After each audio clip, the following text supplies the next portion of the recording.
Hello, and welcome to another gentle journey into the ancient world, a place where history softens into quiet storytelling, where memory becomes a soft river, and where the past invites you to drift slowly into rest. Tonight, we return to the banks of the Nile, to a land shaped by golden light, endless desert horizons, and a river that flows like the steady breath of time.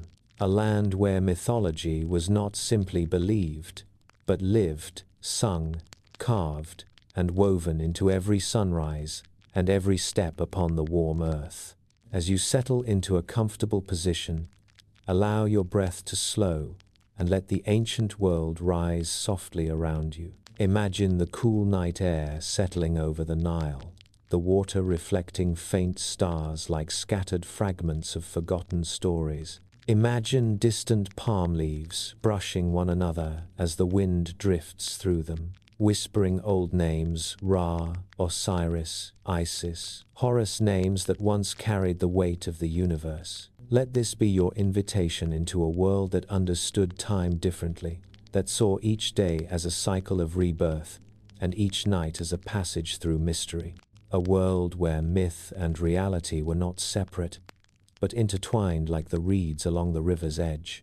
Tonight, we begin our journey with an opening chapter that sets the stage for everything that follows.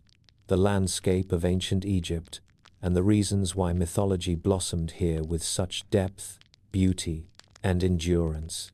Along the life-giving banks of the Nile, civilization grew in a place that appeared, to ancient eyes, like the center of creation itself.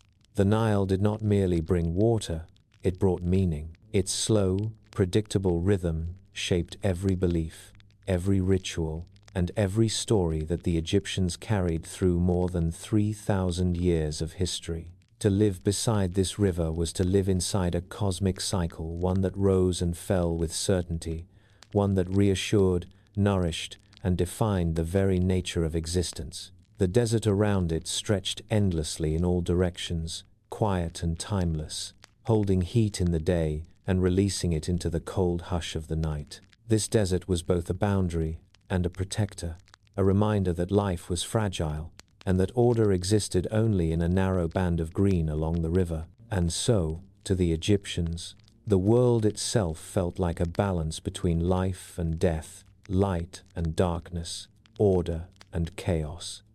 This duality shaped everything they believed. From these contrasts emerged their mythology, not as entertainment, but as a necessary structure, an explanation for why the world worked as it did, and how it maintained its delicate equilibrium. When they looked at the sky, they saw more than stars. They saw a story unfolding above them every night, an ancient drama they believed was as real as the sand beneath their feet. They saw the sun god, Ra, climbing into the sky each morning, strong and radiant, riding his celestial boat across the heavens. They saw him descend each evening, slipping beneath the horizon and into the underworld, carrying the hopes of the world through darkness. They watched as the night deepened, imagining Ra fighting the great serpent of chaos, Apophis, in a struggle that determined whether dawn would return. To them, sunrise was never guaranteed. It was earned, fought for, secured through divine courage and cosmic balance.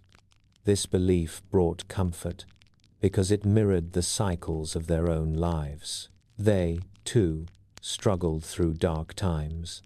They, too, sought renewal.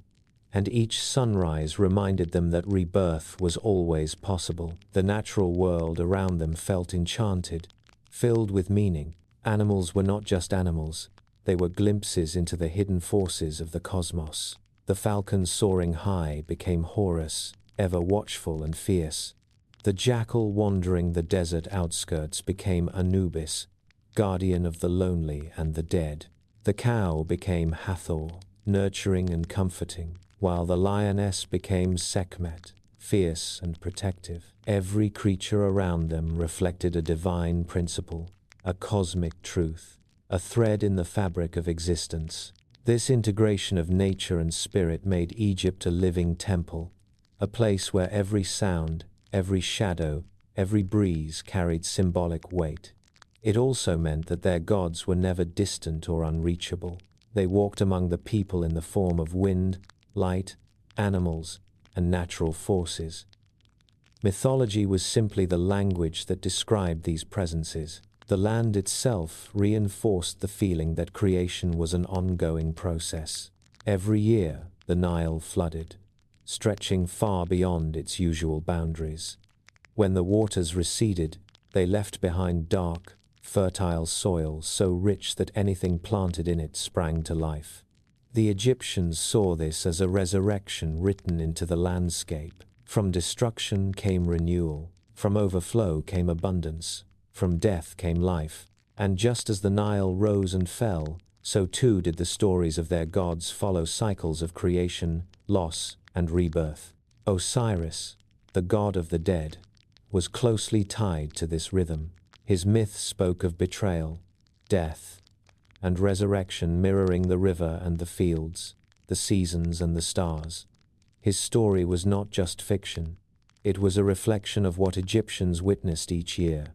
They saw Osiris in the sprouting grain, in the rising water, in the earliest signs of life after inundation. Through myth, the world made sense, and through the world, the myths found their place. Even the sky seemed alive with meaning. The Egyptians believed the goddess Nut stretched her body across the heavens, her form creating the arch of the night sky. Each evening, she swallowed the sun. Each morning, she gave birth to it again. This cycle of devouring and renewal explained the daily journey of the sun in terms both intimate and cosmic. It personified the heavens, making the vastness of the universe feel familiar, maternal, and close. The movement of stars across her body became stories, patterns, and maps that guided both priests and travelers. The constellations were not random arrangements but divine narratives waiting to be decoded. Through this celestial map, Egyptians understood not only the seasons, but the shape of time itself. Time was not linear. Time was a circle, a cycle, an eternal return. This concept shaped their myths profoundly, and it shaped their lives just as deeply. The harshness of the desert also played a quiet role in shaping their beliefs. The Egyptians lived in a narrow oasis between two forms of danger: the shifting desert sands on one side, and the unpredictable river on the other. The desert was a place of heat, silence, and potential threat. It was also the domain of Set, the god of storms, chaos, and foreign lands. Life existed only because order held chaos at bay, because the fertile lands resisted the encroaching desert, because the world was always in balance. This tension, this delicate equilibrium between safety and threat, was the backdrop of their worldview. It nurtured a need for myth, ritual, and cosmic structure. In this land, mythology was not superstition, it was survival. It reminded people that the universe was fragile, that order could fall apart, and that maintaining harmony required both divine and human effort. Because life in Egypt was so closely tied to nature, the people developed a spiritual sensitivity that was both practical and profound. Farmers prayed not simply for rain, but for the balance of the cosmos. Priests did not simply lead rituals. They reenacted the acts of the gods, ensuring that creation continued smoothly. Every festival, every offering, every story served this larger purpose of maintaining Ma'at, the principle of truth, balance, and cosmic order. Ma'at was not a goddess alone. It was the essence of the universe. To live according to Ma'at was to live in harmony with the world. To violate Ma'at was to disrupt the very structure of existence. In this way, mythology offered ethical guidance as well as cosmic explanation.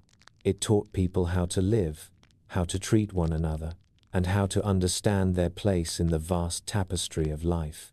In Egypt, past and present existed together. The people believed their ancestors walked with them. The dead were not gone but transformed, living in a realm that was simply another part of the same universe. The world of the living and the world of the dead were separated only by a thin veil. Mythology helped them understand this connection. It described the journey through the underworld, the tests of the soul, and the final weighing of the heart. These stories were not meant to frighten, they were meant to comfort. They assured the living that life continued beyond death, that loved ones remained near, and that justice prevailed in the end. This belief created a culture that honored life by preparing for eternity. It gave meaning to their rituals, their architecture, and their daily choices.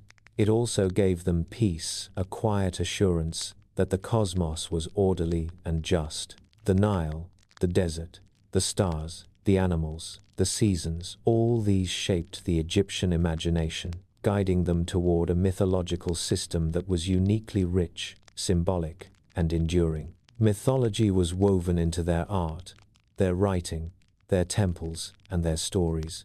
It became the foundation for one of the most stable civilizations in human history, and even after 3,000 years, the echoes of these ancient beliefs continue to resonate. As we begin this journey into the heart of Egyptian mythology, we do so with the understanding that these stories are more than ancient legends. They are reflections of how people once saw the world, how they understood life, death, creation, and the eternal cycles that shape existence. They reveal a worldview that valued harmony, balance, and continuity. And above all, they invite us to slow down, to breathe, and to feel the quiet pulse of a civilization that built monuments not only of stone, but of timeless ideas. As you continue listening, allow this ancient world to wrap around you like a soft desert breeze. Let the sounds of the Nile drift through your imagination. Let the stories of gods and creation unfold gently, guiding you deeper into calm, deeper into rest. For tonight, we begin at the beginning, at the place where myth and landscape meet, where life emerges from chaos, and where every story starts with the simple, soothing truth that the world itself is a cycle of renewal. Welcome to ancient Egypt. Welcome to the story of the gods. And welcome to a journey meant to carry you softly into sleep. The first time, the age before the gods. In the quiet beginning of all things, before story and before memory, there was only stillness. A stillness so deep that even time had not yet begun its slow unfolding. A darkness so complete that light had not yet taken shape. The ancient Egyptians called this state Nun, the primeval ocean. This ocean was not water as we know it, but a boundless expanse of possibility, a silent and endless sea of potential. It was the nothingness that held everything, a cosmic quiet where no sun shone, no earth rose, and no sky arched overhead. None was the beginning, the before, the space where creation would one day awaken, and in that infinite silence, something stirred, a whisper of movement, a spark of intention, a breath that would one day become the universe. As you listen, imagine floating gently in this primordial ocean, weightless and unhurried, surrounded by soft darkness. There is no fear here, only calm, only the softness of a world yet to be born. In this peaceful stillness, creation prepared to unfold. From this ocean of formlessness, the Egyptians believed that the very first god emerged, but the story of how creation happened differs depending on where you stood along the Nile. Different cities, with different traditions, imagined the beginning in different yet harmonious ways. These stories did not contradict one another. Instead, they wove together like threads in a tapestry. Each story added depth, meaning, and beauty to the great mystery of origin. Tonight, we gently explore the three greatest creation traditions: Heliopolis, Hermopolis, and Memphis.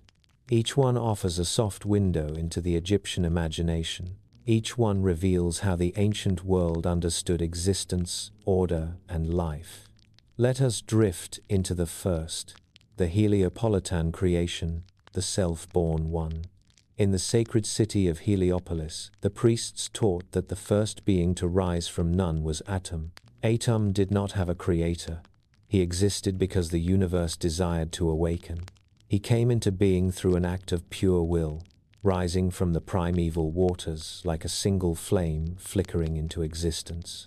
Atum stood alone on the first mound of earth, the Benben, a tiny island emerging from the endless ocean. He was both male and female, complete and solitary, carrying within himself all the elements needed for creation. In the soft silence of the new world, Atum felt loneliness.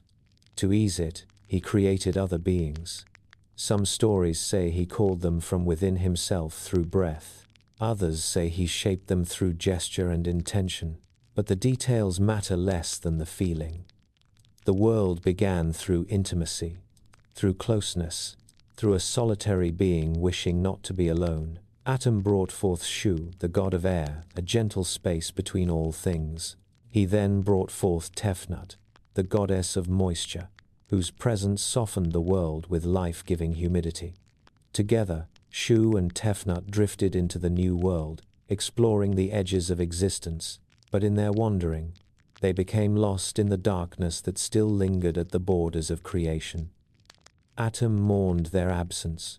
He sent out his eyes, sometimes imagined as a fierce goddess, sometimes as a burning light, to find them. When Shu and Tefnut returned, Atum wept tears of joy, and where his tears fell onto the earth, human beings came into being. Creation, in the Heliopolitan tradition, began with emotion, with searching, with reunion, with tears that carried the spark of life. Shu and Tefnut then gave birth to the next generation, Geb, the earth, and Nut, the sky. In the earliest dawn of the world, earth and sky clung to each other in a tight embrace. Their closeness created darkness, for light had no room to pass between them. Atum, seeing that creation needed space to grow, ordered Shu, the air, to separate his children. With gentle strength, Shu lifted Nut high, creating the arch of the heavens. Geb lay below, forming the solid earth. Between them stretched the realm where life would unfold. From the space created by their separation, light could finally enter the world. And with light came order. With light came beauty. With light came the possibility of life. Nut, now arched above the world, gave birth to the great gods, Osiris, Isis, Set, Nephthys, and sometimes Horus the Elder. This pantheon, called the Ennead, would become the heart of Egyptian mythology. Their stories would shape every temple, every festival, every belief about life, death, and renewal. But for now, in this moment of creation, they were simply the children of earth and sky, new beings in a world just beginning. And the world exhaled, slowly, softly, as existence took its first breath. The Hermopolitan creation, the 8 who came before. Far to the south, in the city of Hermopolis, a different vision of creation blossomed. Here, the priests spoke of the Ogdoad, a group of 8 primeval deities. They existed before the world, each representing a pair of cosmic opposites.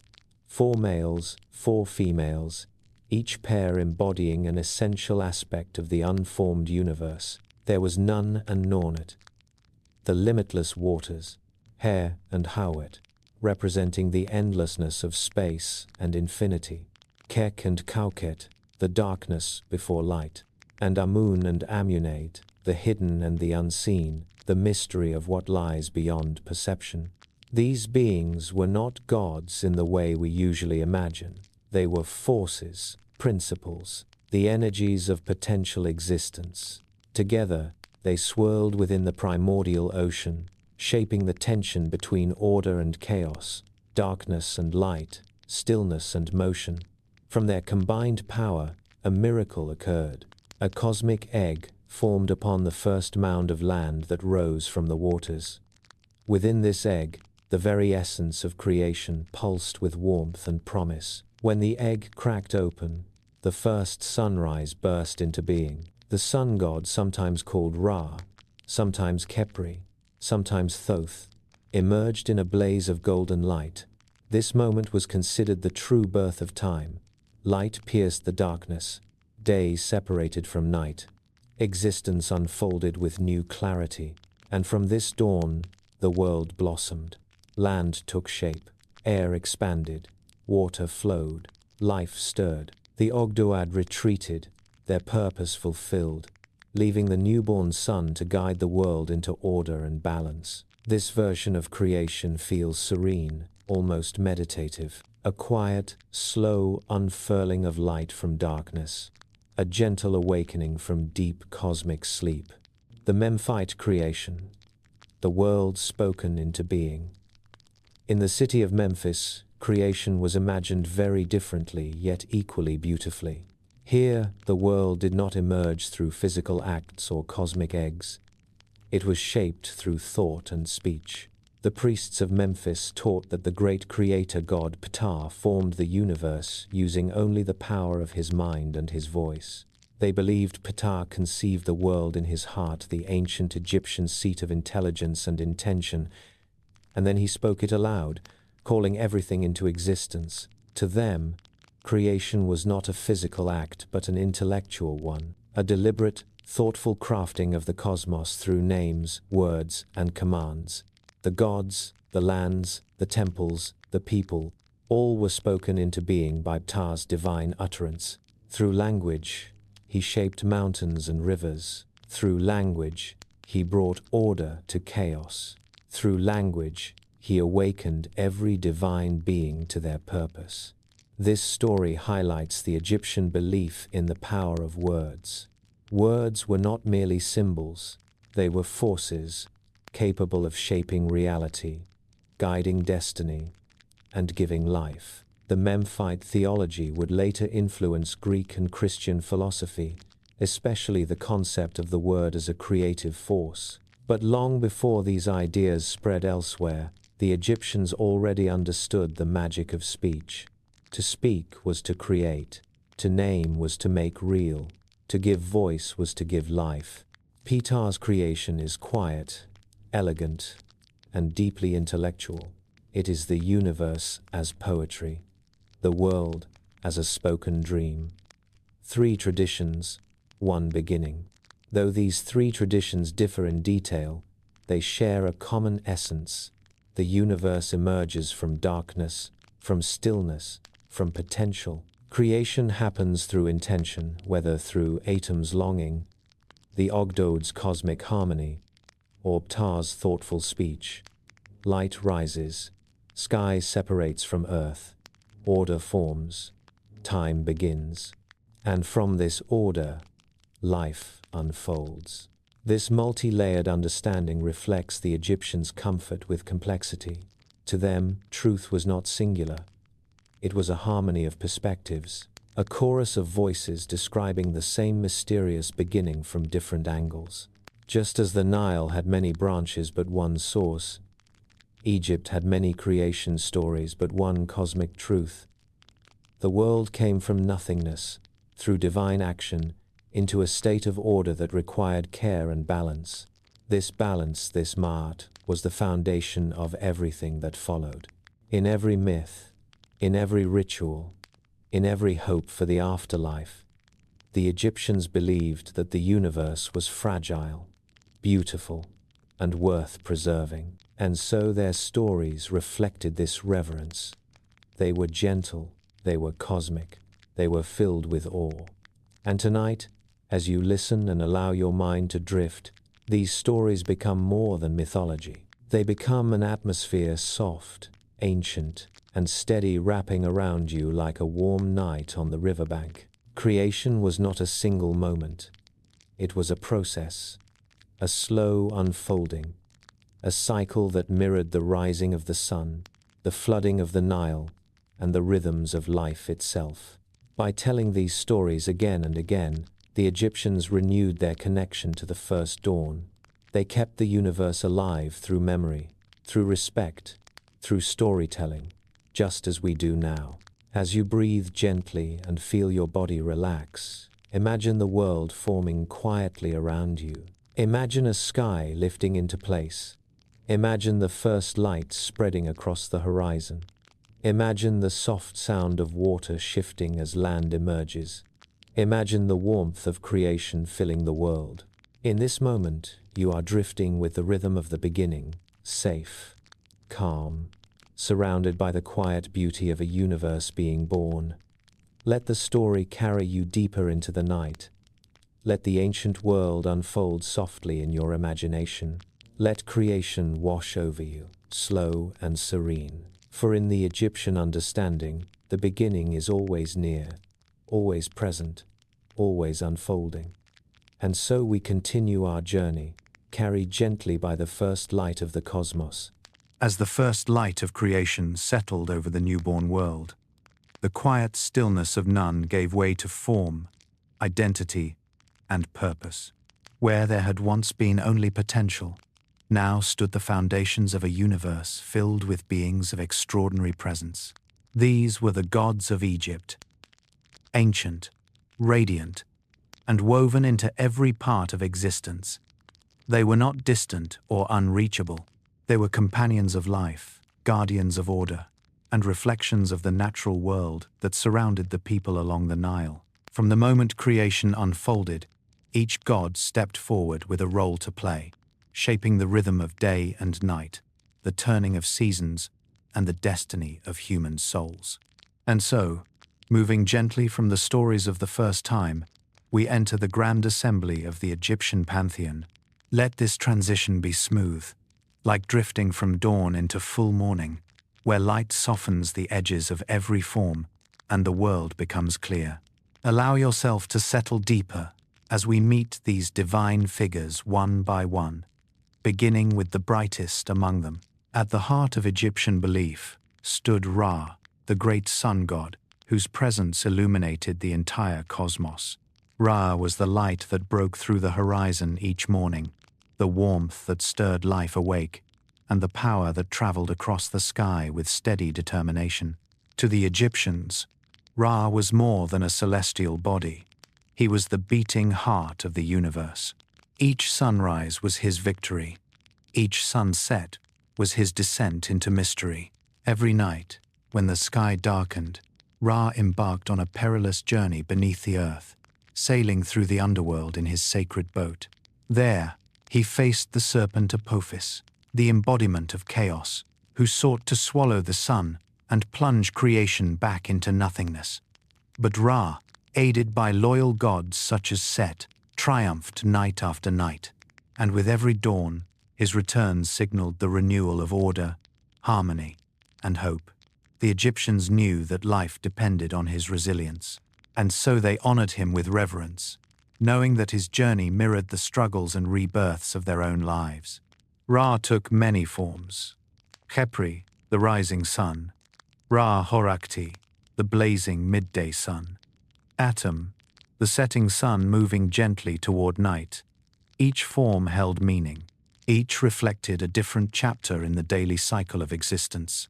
Through Ra, the Egyptians understood that every day was a story, a beginning, a middle, and an end woven together into an eternal loop.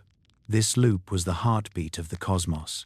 From Ra's radiant light came the next great figure of mythology, Osiris, the god of renewal, vegetation, and the afterlife. Osiris embodied stability, goodness, and the promise that life continued even beyond death. He was often depicted with green skin, symbolizing rebirth and the fertile Nile soil. In the earliest days of the world, Osiris ruled as a just and benevolent king, teaching humanity, agriculture, law, and the rhythms of civilization. People prospered under his guidance, and the land flourished under his care. But his story, filled with loss and resurrection, became one of the most cherished narratives in Egyptian belief. Though that tale belongs to a later chapter, his presence here in the pantheon stands as a symbol of compassion, endurance, and the promise of renewal. Osiris was the still point around which the cycle of life and death turned, a reminder that endings were never truly final. His throne in the underworld became the anchor of divine justice, a place where every soul would one day come seeking truth. Beside him stood Isis, one of the most beloved and revered goddesses of Egypt. Isis was the embodiment of devotion, magic, and maternal strength. Her wisdom was unmatched. Her compassion flowed like the Nile itself, steady, nurturing, and ever-present. Isis represented the quiet power of healing, the warmth of protection, and the determination of a heart that would cross any boundary for love.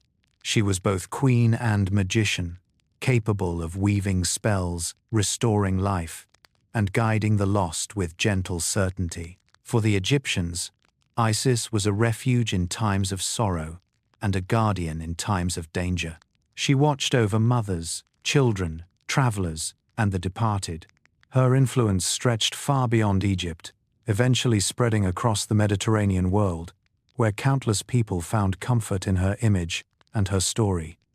In the pantheon, Isis was not merely a goddess, she was the breath of tenderness in a world shaped by cosmic forces. She was hope in its purest form. Standing in stark contrast, yet equally essential, was Set, the god of storms, deserts, and the unpredictable wild. Set embodied disorder, challenge, and the raw forces of nature that were both feared and respected.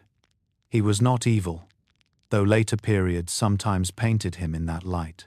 Instead, he represented necessary chaos, the energy that broke stagnation, the force that tested the boundaries of order, the unpredictable element that reminded the Egyptians that life was never entirely safe nor entirely controlled. The desert winds, the sudden storms, the unfamiliar lands beyond Egypt's borders all were linked to Set. Yet despite his fierce nature, Set played a crucial role in defending the cosmos. He stood at the prow of Ra's boat during the nightly battle against Apophis, wielding his strength against the serpent of chaos. Without Set, Ra's victory could not be assured. Without Set, darkness might triumph. He was a reminder that even the harshest forces of nature had purpose, meaning, and place. Completing this sacred quartet was Nephthys, the gentle goddess of twilight, protection, and the quiet spaces between worlds. She was the sister of Isis and the shadow to her light. Where Isis represented the radiant strength of day, Nephthys embodied the subtle comfort of night. She watched over the vulnerable, guided wandering spirits, and guarded the thresholds of existence. Her presence was soft, unobtrusive, and deeply comforting.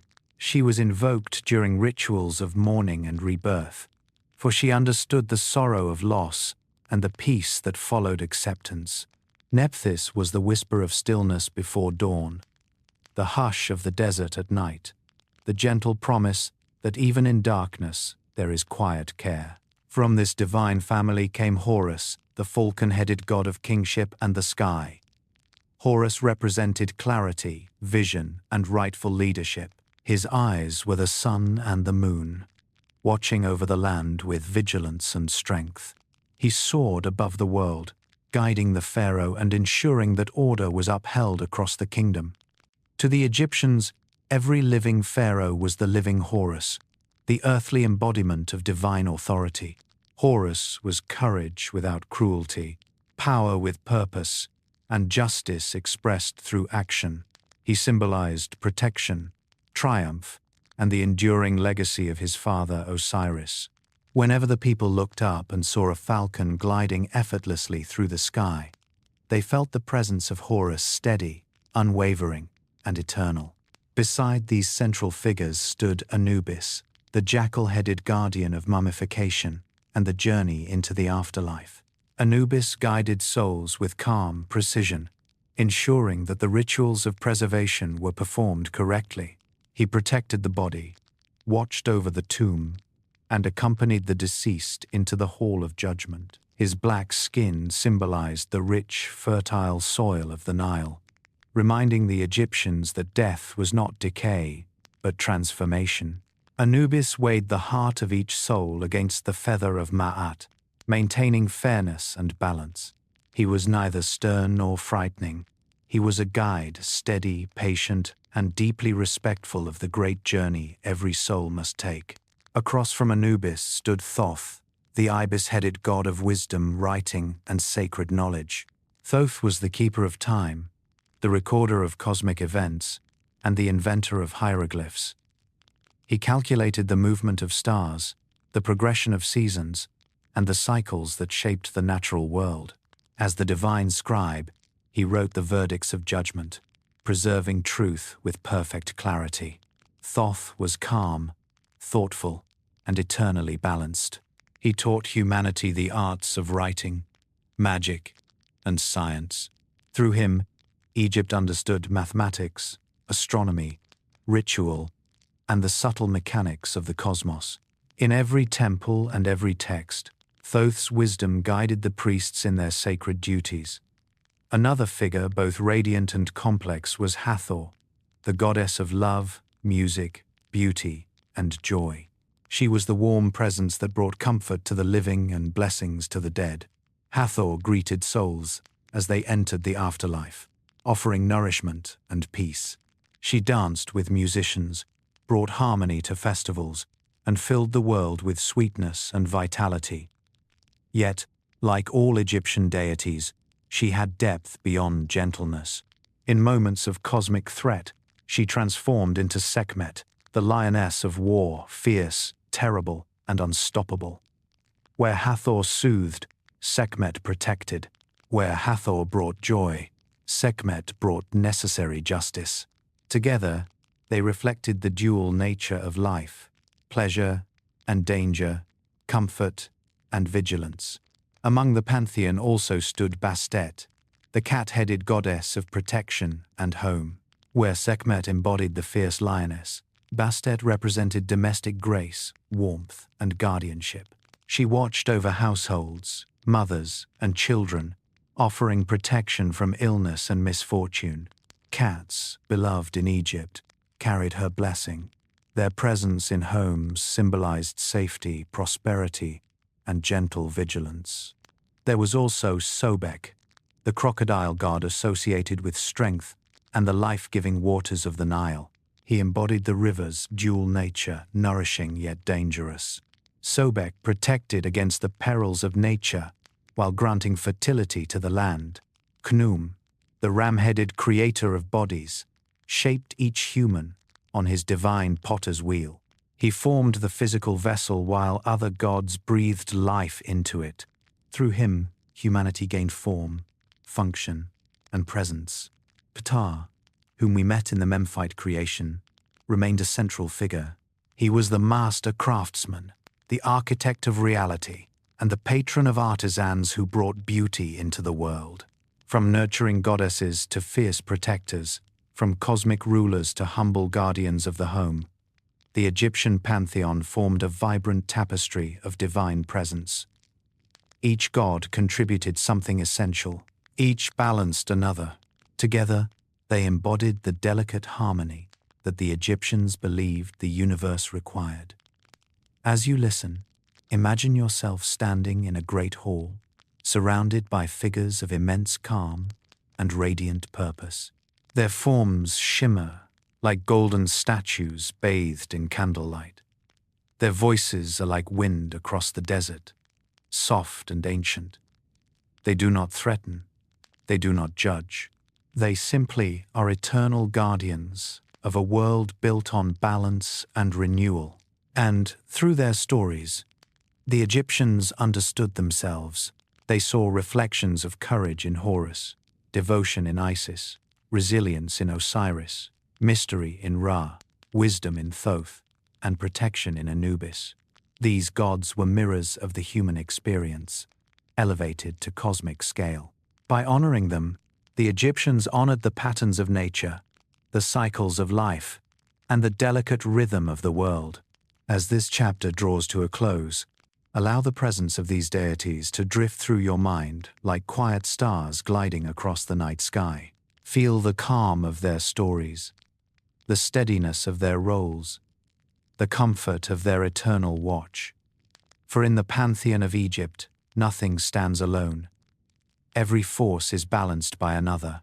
Every story is part of a greater whole. And every god, no matter how mighty or gentle, contributes to the harmony that sustains creation. Let that harmony settle over you now, soft and deep. Let it guide you like the steady flow of the Nile, carrying you into the next chapter of this ancient tale. A chapter where stories of love, betrayal, sacrifice, and resurrection unfold with quiet power. When you are ready, we will journey into the tale at the heart of Egyptian belief, the story of Osiris, Isis, Set, and Horus. But for now, simply rest in the presence of the gods. Their world is calm. Their world is ordered. Their world invites you gently into sleep. From the quiet halls of the gods, where each divine presence stood in serene balance, there emerged a story so central, so deeply woven into the Egyptian understanding of life and death, that it became the beating heart of their mythology. This was the story of Osiris, Isis, Set, and Horus, a story of love, betrayal, sorrow, and renewal. A story that mirrored the cycle of the Nile, the rhythm of the seasons, and the journey of every human soul. As we drift onward from the pantheon into this narrative, imagine the world settling into a softer glow, as if dusk has fallen gently over the land, preparing the stage for an ancient tale whispered across millennia. Let yourself relax, allowing each word to flow like calm water through your mind. Hello. I'm delighted to assist you with our voice services.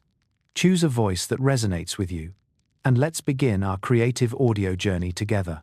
He taught them the laws of justice, compassion, and respect. Under his reign, Egypt became a paradise of peace and order. Fields ripened in the sunlight. Villages thrived along the riverbanks. Families lived in harmony, free from fear and conflict. And through it all, Osiris ruled with humility, grace, and deep love for the world entrusted to him. Beside Osiris stood Isis, his sister and wife, the goddess of magic, tenderness, and unwavering devotion. Isis was not merely a queen, she was the heart of the kingdom. Her wisdom complemented Osiris' gentleness. Her magic strengthened his rule. Her compassion softened sorrows and eased fears. Together, they formed the perfect balance.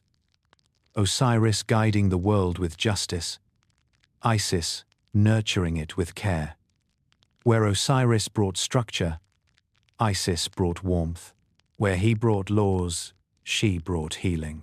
The people revered them not out of fear, but out of deep affection and trust. Their partnership became a symbol of harmony, the ideal union that mirrored the balance of the cosmos itself. Yet, in every world shaped by order, the shadow of chaos lingers at the edges. And in this story, chaos took the form of Set, the brother of Osiris. Set was powerful, fierce, and restless. He embodied the wilderness, the desert winds, and the unpredictable forces of nature. While Osiris represented the fertile Nile, Set was the burning sands. Where Osiris brought life, Set brought challenge. To the Egyptians, Set was a necessary force, for nothing could remain peaceful forever. But in the era of Osiris' golden reign, Set felt deeply overlooked. He watched the love the people had for Osiris. He saw the devotion they offered to Isis. He felt the world drifting further from his domain and closer to the harmony he could not understand.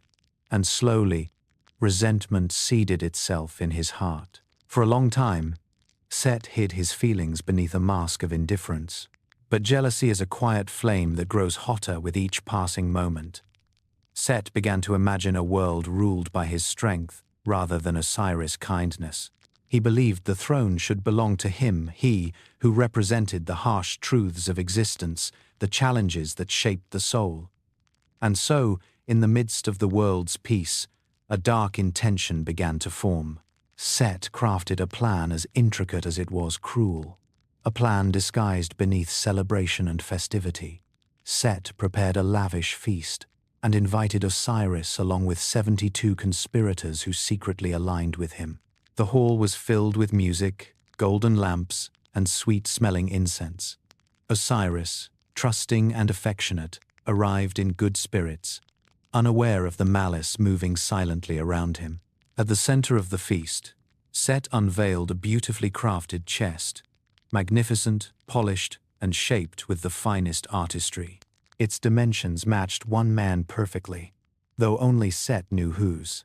Set announced that the chest would be gifted to whoever fit inside it exactly. One by one, the guests attempted to lie within the chest, laughing as they found themselves too short, too tall, too broad, or too slender. Osiris, always gracious, stepped forward to try. When he lay down, he found the chest fit his body so perfectly that even he smiled with surprise. But in the instant he settled inside, Set and his conspirators slammed down the lid. They sealed it with molten lead. And before Osiris could even cry out, they carried the chest away, casting it into the Nile. The river carried Osiris far from home, its waters moving with a mournful calm. As the chest drifted northward, the sound of the feast faded behind him. The Nile wept softly, its current slowing, as if reluctant to carry such sorrow. Eventually, the chest came to rest against the roots of a tamarisk tree in the land of Byblos. The tree, sensing the sacred presence within its embrace, grew rapidly around the chest, enclosing it within its trunk. There Osiris remained, silent and hidden, as the world changed without him. Back in Egypt, Isis felt the absence of her beloved with a grief so deep it echoed through the earth itself. She searched the palace, then the city, then the entire country, but Osiris was nowhere to be found. Determined and heartbroken, Isis set out on a journey to recover his body. She traveled in disguise, speaking to strangers, listening to whispers, following the faintest hints carried on the wind. Her search took her across borders, through deserts, along coastlines, and over distant seas. Her devotion never wavered. Even the gods marveled at her resolve. After many days and nights, she finally arrived in Byblos, where she sensed the presence of her husband hidden within the tamarisk tree. With patience and reverence, Isis approached the queen and king of Byblos, revealing her divine nature and requesting the sacred tree. Moved by her sorrow, they agreed. Isis freed the chest from the trunk and carried it back to Egypt with gentle hands. But her relief was short-lived. For Set, discovering her recovery of the body, was consumed with fury. He stole the corpse from her in the night, tore it into 14 pieces, and scattered them across the land. This act of violence was an attempt not only to destroy Osiris, but to destroy the hope of his return. For without a whole body, resurrection seemed impossible. Yet Isis did not despair. Her love was stronger than grief. She transformed herself into a bird, her wings beating softly across the fields and marshes of Egypt. With Nephthys, her loyal sister, she searched for each piece of Osiris. Whenever she found one, she built a shrine at that location, marking it as a place of sacred memory. Piece by piece, she gathered her husband's body, though one part, the phallus, had been swallowed by the fish of the Nile and could not be recovered. Even so, Isis used her magic to craft a replacement, completing the form of Osiris once more. With spells older than time, she wrapped him carefully in linen, performing the first act of mummification. Anubis, moved by her devotion, assisted her, ensuring that every ritual was performed with precision and reverence. And in the stillness of a sacred night, Isis breathed life into Osiris for a single moment, long enough to conceive a child who would one day avenge him. That child was Horus. Knowing the danger still posed by Set, Isis fled into the marshlands of the Nile Delta to raise her son in secrecy. The reeds whispered in the wind, concealing their presence. Crocodiles patrolled the waters but bowed to Isis' protection. Scorpions guarded their shelter, loyal to the goddess who commanded nature with both tenderness and authority. Horus grew under the watchful guidance of his mother and her allies. He was taught courage, wisdom, and the deep responsibility of rightful kingship. Still, threats were constant. Serpents slithered near their hiding place. Illness crept into the boy's fragile body. But Isis, with her unmatched magical skill, healed every wound, eased every fever, and banished every shadow that dared approach her child. Her lullabies carried power, her prayers shaped destiny. When Horus finally reached manhood, he stepped into the world not with arrogance, but with purpose. He knew that Set had taken what was not his. He knew the world had fallen out of balance. He knew it was time to restore what had been broken. Thus began the long conflict between Horus and Set, a struggle that would last not hours, not days, but years upon years, filled with battles, trials, and divine judgments. The gods assembled in the celestial tribunal, presided over by Ra and Thoth, to determine who would inherit the throne of Egypt. But their debate was slow and filled with hesitation, for Set argued fiercely, claiming strength as the measure of kingship, while Horus argued for justice, lineage, and rightful order. Their confrontations took many forms. In some moments, they wrestled as fierce animals. Horus, a mighty falcon, Set a raging hippopotamus. In others, they attempted to outwit each other with clever tests and subtle traps. The struggle reflected the eternal tension between order and chaos, between civilization and wilderness, between the stability of the Nile and the unpredictability of the desert. Yet, through all these trials, Isis remained close, guiding her son with wisdom and unwavering love. Her presence was his anchor, just as she had been for Osiris. Eventually, after countless challenges, the tribunal delivered its verdict. Horus, they declared, was the rightful king of Egypt. Set would be given dominion over the deserts and foreign lands, a place befitting his nature yet still honored and necessary. Balance once again was restored. Horus took the throne, becoming the living god of Egypt, while Osiris descended fully into the underworld, where he became the eternal ruler of the dead. From his throne in the Duat, Osiris welcomed souls, judged them fairly, and granted eternal life to those who lived in harmony with Maat. He did not return to the world of the living, but he became the foundation of every belief about the afterlife. His resurrection, short though it was, proved that death was not the end. It was a passage, a transformation, a continuation of the cycle woven into the fabric of the cosmos. For the people of Egypt, this story offered comfort far beyond its divine drama. It reassured them that love could overcome cruelty, that harmony could overcome chaos, that life could overcome death. Each year, the Nile's floodwaters were seen as the tears of Isis or the resurrection of Osiris. Every sprout of green shooting through the soil was a reminder of his eternal return. Every pharaoh who rose to the throne took on the mantle of Horus. Every tomb, every funeral, every prayer was infused with the promise that Osiris had shown the way. And so, the story of Osiris became the story of every Egyptian. A story of struggle, loss, renewal, and hope. As you rest now, let this ancient tale settle softly within you. Let its rhythms echo like the gentle rise and fall of the Nile. Let its message bring calm to your thoughts, that even in times of darkness, renewal awaits.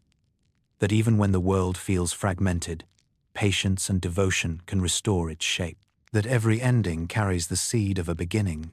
The Egyptians believed this story not because it frightened them, but because it comforted them. It taught them to trust in cycles, to honor love, and to walk gently through the world with the understanding that life is deeper and more continuous than it seems. As you drift further into rest, imagine the image of Osiris serene, green-skinned, wrapped in linen, holding the crook and flail with quiet authority. Imagine Isis beside him, radiant and tender, Her wings spread in protective embrace. Imagine Horus soaring above, a falcon gliding effortlessly across the sky, watching over the land with keen, steady eyes. Imagine Set, powerful yet distant, pacing the desert as guardian of boundaries and storm. And know that in the balance of these forces, the Egyptians found peace. May their peace now guide you into gentle sleep. As the story of Osiris settles gently into memory, the rhythm of the Egyptian universe continues to unfold in quiet, steady cycles. Where Osiris ruled the underworld and Horus ruled the living, one god carried the greatest burden of all, Ra, the sun itself. For every day that dawned, every hour that warmed the earth, every moment light spilled across the Nile Valley, the Egyptians saw the gentle, guiding presence of Ra. And when the sun dipped beyond the horizon each evening, they believed the god was not disappearing, but beginning his most perilous journey, a journey that would carry him beneath the world, through the shadowed realms of night, toward the hope of sunrise. As we step quietly into this chapter, imagine the sky turning soft gold, then deepening into purple, then finally dissolving into the calm darkness of early night. Let your breathing slow as the world darkens, mirroring Ra's descent into the underworld. For in the hush of night, the greatest cosmic journey begins. Every sunset marked the moment Ra boarded his evening bark, a divine vessel crafted for the passage through the 12 hours of night. This bark, glowing with celestial light, carried the sun god and his companions into the hidden realms beneath the earth.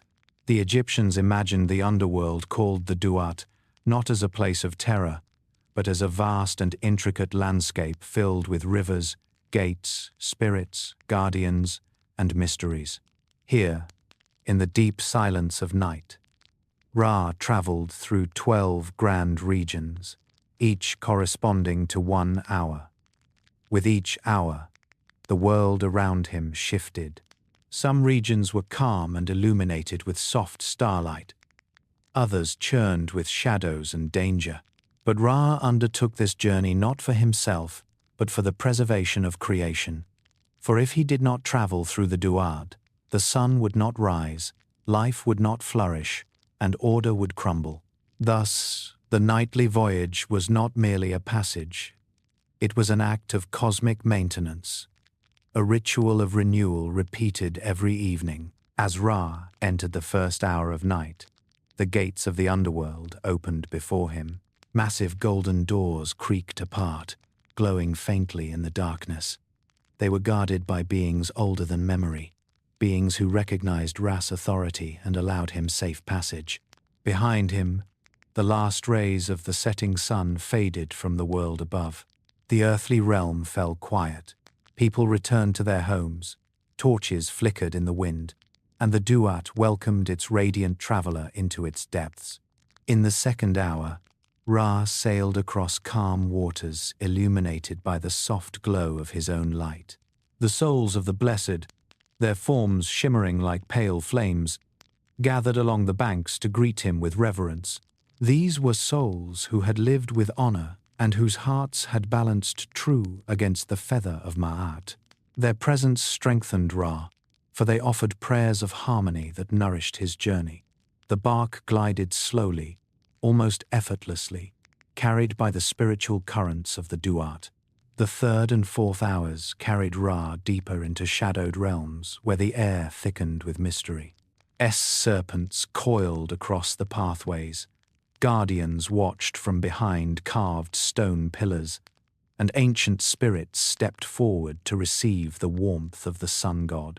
Ra's light did not burn them, it comforted them, for even in death, the souls of the righteous longed for the sun's embrace. They gathered close to the boat, bathing in its radiance, and their gratitude strengthened the god for the trials ahead. By the fifth hour, the Duat grew darker, the river narrowed, strange creatures moved beneath the waters, their eyes glinting like sparks of flint. Here, Ra's companions prepared for danger. Among them stood Set, fierce and unyielding, transformed from rival to protector in the cycles of cosmic duty. Set's strength, chaotic yet controlled, was needed now more than ever. For in the distance, deep in the 6th hour of the night, the greatest threat of all awaited Apophis, the serpent of eternal chaos. Apophis, or Apep, was not a god. He was chaos incarnate, the darkness untouched by creation. Where Ra represented order and renewal, Apophis represented oblivion, the formless void that sought to swallow light. The Egyptians imagined him as a serpent, so vast his coils encircled the horizon, his jaws capable of devouring the sun itself. Each night, Apophis waited in the depths of the underworld, lurking in ambush, gathering the forces of silence and darkness to challenge the sun god. He had no temple, no priests, no offerings, only fear. And yet, his existence was essential, for without challenge, the triumph of dawn would lose its meaning. As Ra's bark glided into the 6th hour, the waters began to churn. A cold mist rose from the depths. The air trembled with tension. The gods braced themselves as shadows twisted into shapes, and the serpent's body began to rise. Apophis emerged slowly, his immense form coiling through the dark, scales glistening like obsidian. His eyes gleamed with hunger. His jaws opened wide enough to swallow the Barke whole. Silence fell the stillness before the storm, and then the battle began. But the Egyptians did not imagine this conflict as chaotic or frantic. They saw it as steady, rhythmic, inevitable, like the turning of seasons or the cycle of breath. The gods did not panic. They moved with calm purpose. Set stepped forward, spear in hand, his strength surging like desert winds. With precise force, he struck at the serpent, keeping him at bay. Beside him, other gods wielded protective spells, their voices harmonizing into a chant of order. Thoth invoked sacred words to weaken the serpent's power. Isis whispered incantations to shield the Barke. Maat, the embodiment of balance, stood silently, ensuring that truth held firm against untruth. Apophis thrashed, sending waves crashing against the boat. He coiled around the vessel, attempting to halt its passage. He opened his jaws to swallow Ra's light, but Set held his ground. He fought with a strength unmatched, driving the serpent back with each disciplined strike. Though Apophis was vast and terrible, he could not overcome the unity of the gods nor the steady resolve of Ra. For darkness, no matter how deep, could not extinguish the light that carried purpose. Eventually, weakened by divine force and sacred words, Apophis slipped back into the depths, defeated but not destroyed. He would return the next night, as he always did. For the battle was eternal, and through that eternal struggle, the cosmos remained balanced. With the serpent subdued, Ra continued through the 7th and 8th hours, where he encountered the souls who needed his warmth to continue their journey toward rebirth. He shone gently upon them, offering renewal and guidance. These hours were peaceful, filled with quiet reflection. The Barke moved slowly, as if drifting through a dream. The air softened, the waters calmed. Ancient symbols glowed on the cave walls, marking the passage of time through the underworld. In the 9th hour, Ra approached the place where he would be transformed, for the Egyptians believed that in order for the sun to rise again, Ra must merge with Osiris, the god of the dead. This moment represented the union of day and night, life and death, beginning and end. Osiris, serene and eternal, welcomed Ra into his realm.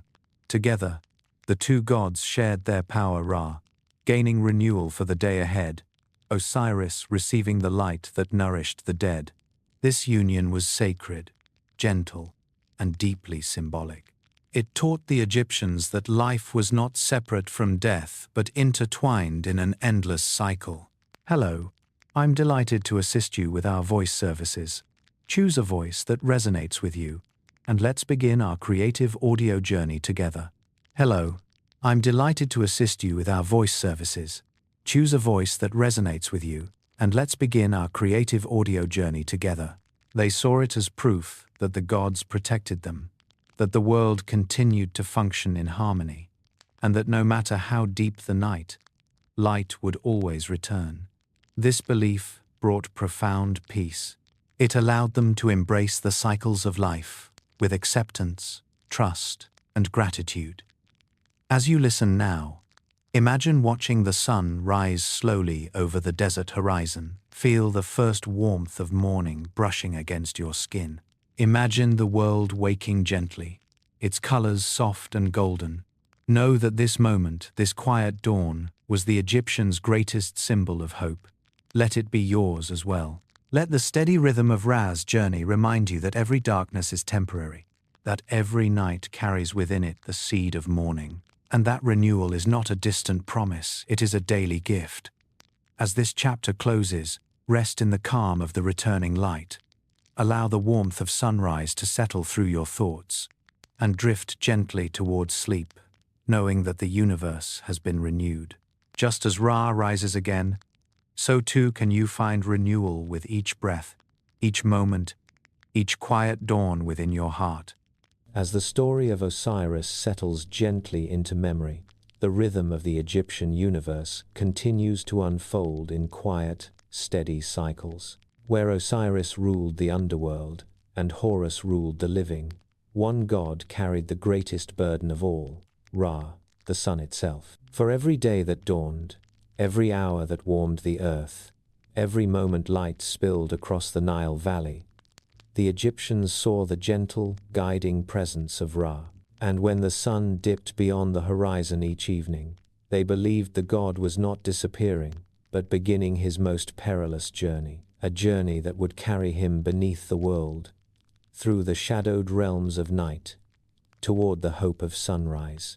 As we step quietly into this chapter, imagine the sky turning soft gold, then deepening into purple, then finally dissolving into the calm darkness of early night. Let your breathing slow as the world darkens, mirroring Ra's descent into the underworld, for in the hush of night, the greatest cosmic journey begins. Every sunset marked the moment Ra boarded his evening barque, a divine vessel crafted for the passage through the 12 hours of night. This bark, glowing with celestial light, carried the sun god and his companions into the hidden realms beneath the earth. The Egyptians imagined the underworld, called the Duat, not as a place of terror, but as a vast and intricate landscape filled with rivers, gates, spirits, guardians, and mysteries. Here, in the deep silence of night, Ra traveled through 12 grand regions, each corresponding to 1 hour. With each hour, the world around him shifted. Some regions were calm and illuminated with soft starlight. Others churned with shadows and danger. But Ra undertook this journey not for himself, but for the preservation of creation. For if he did not travel through the Duat, the sun would not rise, life would not flourish, and order would crumble. Thus, the nightly voyage was not merely a passage, it was an act of cosmic maintenance, a ritual of renewal repeated every evening. As Ra entered the first hour of night, the gates of the underworld opened before him. Massive golden doors creaked apart, glowing faintly in the darkness. They were guarded by beings older than memory, beings who recognized Ra's authority and allowed him safe passage. Behind him, the last rays of the setting sun faded from the world above. The earthly realm fell quiet. People returned to their homes, torches flickered in the wind, and the Duat welcomed its radiant traveler into its depths. In the second hour, Ra sailed across calm waters illuminated by the soft glow of his own light. The souls of the blessed, their forms shimmering like pale flames, gathered along the banks to greet him with reverence. These were souls who had lived with honor, and whose hearts had balanced true against the feather of Maat. Their presence strengthened Ra, for they offered prayers of harmony that nourished his journey. The bark glided slowly, almost effortlessly, carried by the spiritual currents of the Duat. The third and fourth hours carried Ra deeper into shadowed realms where the air thickened with mystery. Serpents coiled across the pathways, guardians watched from behind carved stone pillars, and ancient spirits stepped forward to receive the warmth of the sun god. Ra's light did not burn them, it comforted them, for even in death, the souls of the righteous longed for the sun's embrace. They gathered close to the boat, bathing in its radiance, and their gratitude strengthened the god for the trials ahead. By the fifth hour, the duat grew darker, the river narrowed. Strange creatures moved beneath the waters, their eyes glinting like sparks of flint. Here, Ra's companions prepared for danger. Among them stood Set, fierce and unyielding, transformed from rival to protector in the cycles of cosmic duty. Set's strength, chaotic yet controlled, was needed now more than ever. For in the distance, deep in the sixth hour of the night, the greatest threat of all awaited Apophis, the serpent of eternal chaos. Apophis, or Apep, was not a god. He was chaos incarnate, the darkness untouched by creation. Where Ra represented order and renewal, Apophis represented oblivion, the formless void that sought to swallow light.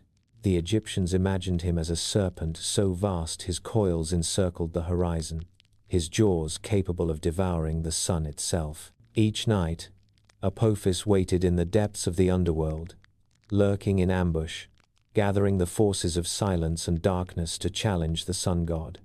He had no temple, no priests, no offerings, only fear. And yet, his existence was essential, for without challenge, the triumph of dawn would lose its meaning. As Ra-Sparke glided into the sixth hour, the waters began to churn. A cold mist rose from the depths. The air trembled with tension. The gods braced themselves as shadows twisted into shapes, and the serpent's body began to rise.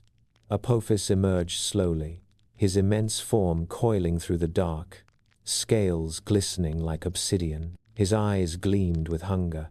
His jaws opened wide enough to swallow the bark whole. Silence fell, the stillness before the storm. And then, the battle began. But the Egyptians did not imagine this conflict as chaotic or frantic. They saw it as steady, rhythmic, inevitable, like the turning of seasons or the cycle of breath. The gods did not panic. They moved with calm purpose. Set stepped forward, spear in hand, his strength surging like desert winds. With precise force, he struck at the serpent, keeping him at bay. Beside him, other gods wielded protective spells, their voices harmonizing into a chant of order. Thoth invoked sacred words to weaken the serpent's power. Isis whispered incantations to shield the Barke.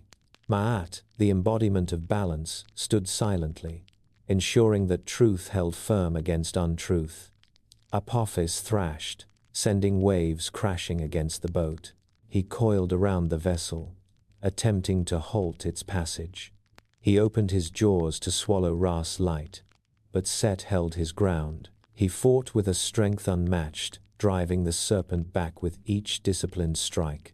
Though Apophis was vast and terrible, he could not overcome the unity of the gods nor the steady resolve of Ra.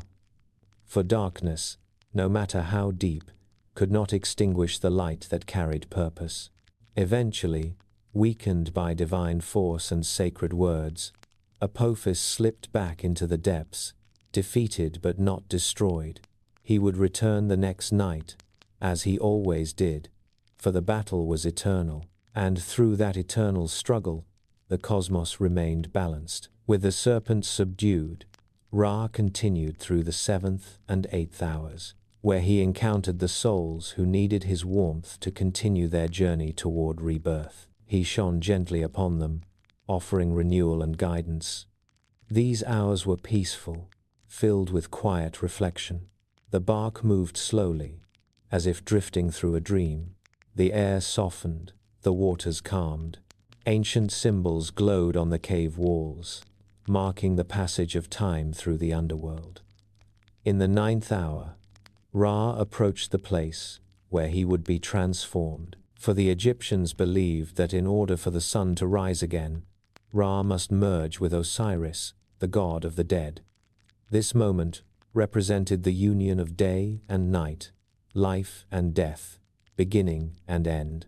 Osiris, serene and eternal, welcomed Ra into his realm. Together, the two gods shared their power, Ra gaining renewal for the day ahead, Osiris receiving the light that nourished the dead. This union was sacred, gentle, and deeply symbolic. It taught the Egyptians that life was not separate from death, but intertwined in an endless cycle. A cycle that brought comfort rather than fear. Hours 10 and 11 carried Ra upward again, toward the eastern horizon. The darkness began to lighten, shadows thinned. The river widened into luminous waters. Ra's form began to shift from the aged Atum, who entered the underworld at dusk, into the youthful Khepri, the rising sun. His transformation was slow and beautiful, like the blossoming of a lotus at dawn. The gods gathered around him, offering their blessings for the new day. The souls of the righteous lined the banks, watching the rebirth of the sun with quiet reverence. And then came the 12th hour, the final gate, the moment the Egyptians cherished above all others. The bark approached the horizon, where the sky glowed softly with the first hints of morning. The gates of the eastern horizon opened, radiant and golden. With renewed strength, Ra rose from the underworld, ascending into the sky as the newborn sun. Light spilled across the world. Birds stirred in their nests. The Nile shimmered like polished bronze, and life awakened once more. Sunrise was not merely the start of a day. It was the triumph of order over chaos, of light over darkness, of renewal over destruction. To the Egyptians, the dawn symbolized the reassurance that the universe remained in balance. They saw it as proof that the gods protected them, that the world continued to function in harmony, and that no matter how deep the night, light would always return. This belief brought profound peace. It allowed them to embrace the cycles of life with acceptance, trust, and gratitude. As you listen now, imagine watching the sun rise slowly over the desert horizon. Feel the first warmth of morning brushing against your skin. Imagine the world waking gently, its colors soft and golden. Know that this moment, this quiet dawn, was the Egyptians' greatest symbol of hope. Let it be yours as well. Let the steady rhythm of Ra's journey remind you that every darkness is temporary, that every night carries within it the seed of morning, and that renewal is not a distant promise, it is a daily gift. As this chapter closes, rest in the calm of the returning light. Allow the warmth of sunrise to settle through your thoughts, and drift gently towards sleep, knowing that the universe has been renewed. Just as Ra rises again, so too can you find renewal with each breath, each moment, each quiet dawn within your heart. As the first light of dawn lifts softly across the horizon and Ra rises once more into the sky, the world feels calm again. The struggle of night has passed. The serpent Apophis has been pushed back into the shadows, and creation, renewed and whole, continues its gentle rhythm. With each sunrise, the Egyptians felt a deep and quiet relief, as if the universe itself had taken a long breath and exhaled stability back into existence. But the Egyptians knew that this harmony did not happen on its own. It was not automatic. It was not guaranteed. Behind the rising sun and the ordered world lay a principle older than the gods, deeper than the sky, and more essential than the breath of life. This principle was Maat. And to understand Egypt, its religion, its kings, its daily life, you must first understand Maat. Maat was not just a goddess. She was the foundation of the universe. Hello. I'm delighted to assist you with our voice services. Choose a voice that resonates with you, and let's begin our creative audio journey together. In art, Maat was often small compared to other deities, not because she was weaker, but because she was subtle. Her power was not loud or violent. It was quiet, steady, and absolute. She did not need grandeur to rule the cosmos. She was woven into its structure. To the Egyptians, the opposite of Ma'at was Isfet, a word meaning chaos, disorder, injustice, and falsehood. Isfet was not a creature, nor a god, nor even a single force.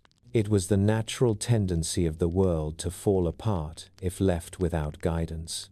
It was the darkness that Apophis carried each night, the confusion that emerged when truth was abandoned, the decay that appeared when harmony was broken. Isfet was not evil in a moral sense. It was simply the absence of order, the dissolution of pattern, the unraveling of the cosmic thread. Without Ma'at, the universe would collapse back into the formless ocean of none. Without Ma'at, nothing would hold. And so, maintaining Ma'at became the most sacred responsibility of gods, kings, and ordinary people alike. Every action, every word, every ritual became part of the cosmic effort to hold chaos at bay. Each person, no matter how humble, could contribute to the stability of the universe through honesty, kindness, fairness, and respect. This idea gave meaning to even the smallest gesture. To speak truthfully was not just good manners, it was the renewal of cosmic order. To treat others with fairness was not only moral, it was metaphysical stability. To offer food to the hungry, water to the thirsty, or kindness to the sorrowful was to participate in the great cosmic harmony. And every action contrary to these principles, every lie, every injustice, every act of cruelty was a crack in the structure of Ma'at, a place where Isfet could slip in. The Egyptians believed that the gods themselves lived by Ma'at. Ra carried Ma'at in his boat. Thoth recorded truth, because truth sustained existence. Osiris judged the dead according to Ma'at.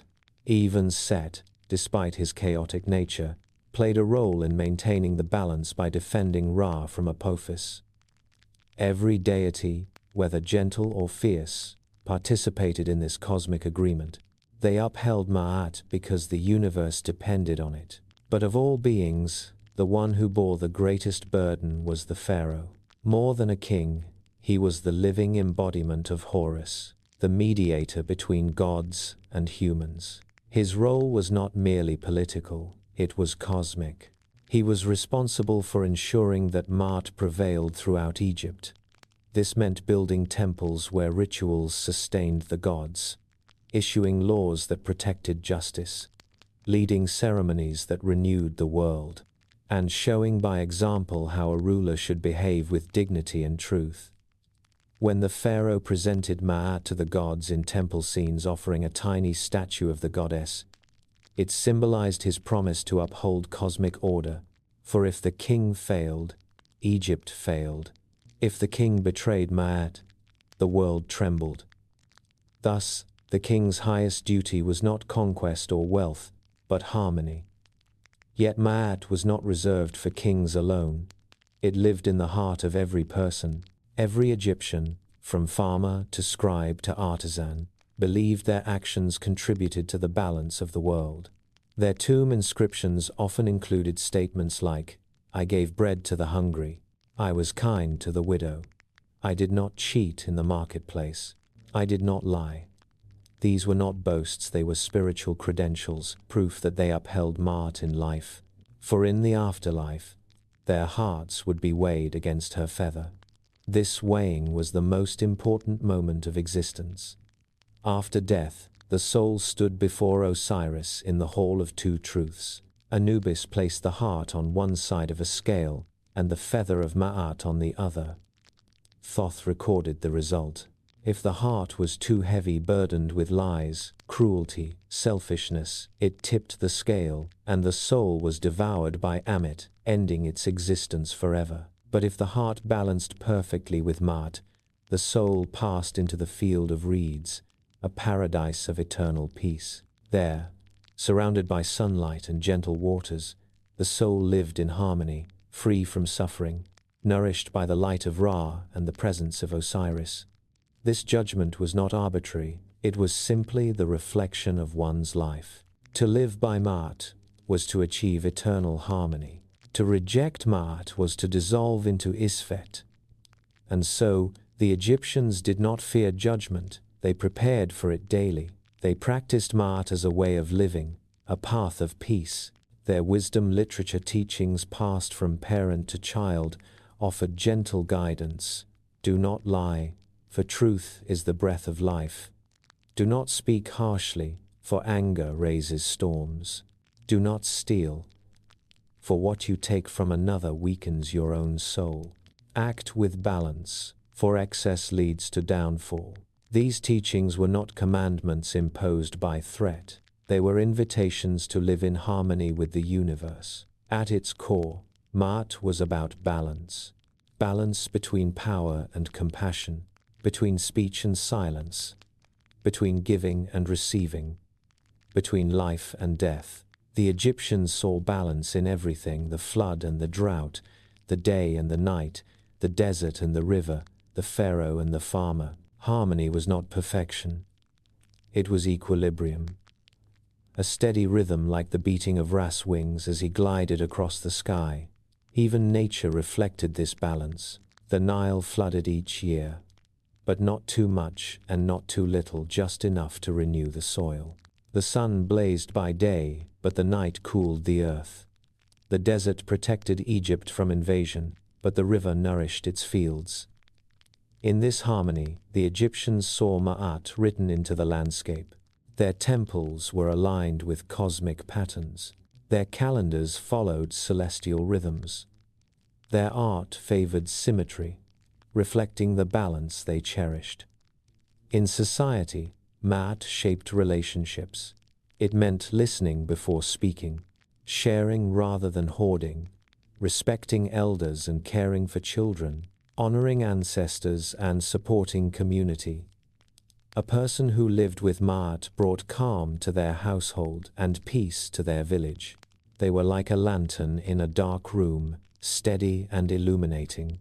The Egyptians believed that Ma'at was fragile, not weak but delicate, like a feather resting on still water, easily disrupted by carelessness or cruelty. And so they guarded it with devotion. Their rituals renewed Ma'at daily. Their festivals celebrated the triumph of order. Their myths taught the consequences of imbalance: Set's jealousy, Apophis attacks, the chaos of forgotten truth. But these stories also showed that harmony could always be restored, that even after darkness, dawn would come, that even after disorder, renewal awaited. Ma'at was not simply a rule. It was a way of seeing, a way of breathing, a way of being. To live by Ma'at was to live with clarity, gentleness, honesty, and restraint. It was to align oneself with the rhythm of the cosmos, to become a thread woven into the great fabric of creation. Hello, I'm delighted to assist you with our voice services. Choose a voice that resonates with you, and let's begin our creative audio journey together. Let truth sit lightly within you. Let balance guide your thoughts. Let order soothe your spirit. And as night deepens around you, rest in the knowledge that the world, like your breath, is held together by quiet harmony, by gentle cycles, by the ever-renewing promise of Ma'at. Sleep now in that promise. Sleep in balance. Sleep in calm. Sleep in the embrace of the eternal order that the Egyptians cherished, honored, and lived by for thousands of years. For in the stillness of night, Ma'at rests beside you, quiet, steady, serene, guiding your dreams toward peace. As the soft feather of Ma'at settles gently over the world, and the balance of the cosmos returns after each sunrise, the Egyptians turned their thoughts to another journey, one deeper, quieter, and far more mysterious than even Ra's nightly passage through the Duat. This was the journey of the human soul. Just as the universe required harmony to endure, so did each individual. And so, flowing naturally from the principle of Ma'at, the Egyptians developed one of the most serene, hopeful, and poetic visions of the afterlife, ever imagined. A vision not born of fear, but of continuity. Not of finality, but of transformation. Now, as we drift into this chapter, let the tones soften around you like linen wrapping the stillness of night. Let each sentence settle into your mind like sand smoothing itself along the riverbank. For this is a story of peace, of passage, and of eternal renewal. To the ancient Egyptians, a human was not a single thing. A person was not just a body, nor just a soul, nor merely a name. Instead, each individual was composed of multiple parts, each playing a role in life and in death. These parts were delicate, interconnected, and deeply meaningful. Among them, three were the most important: the Ka, the Ba, and the Ak. The Ka was the vital essence, the life force, the spiritual double that lived beside a person from the moment they were born. It was the spark of divine breath placed within them, the part that allowed the heart to beat and the body to move. When someone died, it was the Ka that remained closest, lingering near the body, still needing nourishment, still needing a home. Food offerings, water jars, bread loaves, and fragrant oils were placed in tombs not as symbols, but as sustenance for the Ka. The Ka was gentle and loyal. It stayed near, waiting patiently for the next chapter of existence. The Ba was different, freer, more fluid, more expressive. Often depicted as a human-headed bird, the Ba carried personality, memory, and emotion. It was everything about a person that made them unique. After death, the Ba could travel. It could leave the tomb by day, visiting places the person had once loved. It could drift across fields, sit beneath palm trees, and listen to the river's song. But by night, it returned to the body to rest, needing a stable form to reconnect with. Without the body, the Ba could not find its anchor. And so the Egyptians sought to preserve the body with utmost care. When the Ka and Ba were reunited after death, when life force and personality embraced once more, the person became the Ak. The Ak was the transfigured spirit, luminous and eternal, capable of existing in the realm of the gods. It was the highest form of being, serene and powerful, free from earthly limitations. To reach this state was the goal of every Egyptian. It was not simply to exist beyond death, but to exist meaningfully, peacefully, eternally. To make this transformation possible, the body had to be preserved. The Egyptians understood the body not as a shell, but as a sacred vessel. It was the home the soul returned to each night. Without it, the Ka would be homeless, and the Ba would be lost. Thus emerged the practice of mummification. But contrary to modern imagination, the Egyptians did not preserve bodies out of fear. They did it out of love, reverence, and hope. Every careful wrapping of linen, every anointing with oil, every protective amulet placed upon the chest was an act of devotion. The process ensured that the soul always had a place to return to, a place familiar, dignified, and whole. And so, through care and preservation, the Egyptians prepared the body for the long voyage into eternity. But preservation alone was not enough. The soul had to journey through the Duat, the mysterious realm beneath the earth. The Duat was not a place of torment. It was a landscape of transformation, a realm of passage, a quiet world filled with challenges, guardians, gentle spirits, and luminous waters. It mirrored aspects of life: fields, rivers, caves, and islands, but softened by dreamlike stillness. The Duat was a place of testing, but never cruelty. Each soul passed through its gates guided by ancient formulas, protected by the prayers of the living, and illuminated by the memory of sunlight. As the soul traveled deeper, it eventually arrived at one of the most important moments in the afterlife: the weighing of the heart. This was not a trial of fear, but a moment of truth and balance, shaped entirely by Maat. The Egyptians believed that the heart was the seat of thought, emotion, memory, and morality. It held the story of a person's life. And so, in the Hall of Two Truths, the heart was placed upon a scale. On the other side lay the feather of Ma'at, light, pure, perfectly balanced. Anubis, the gentle jackal-headed guardian, guided the soul through this moment. He did not threaten or intimidate. He stood calmly beside the scale, steady and comforting, ensuring the weighing was fair and just.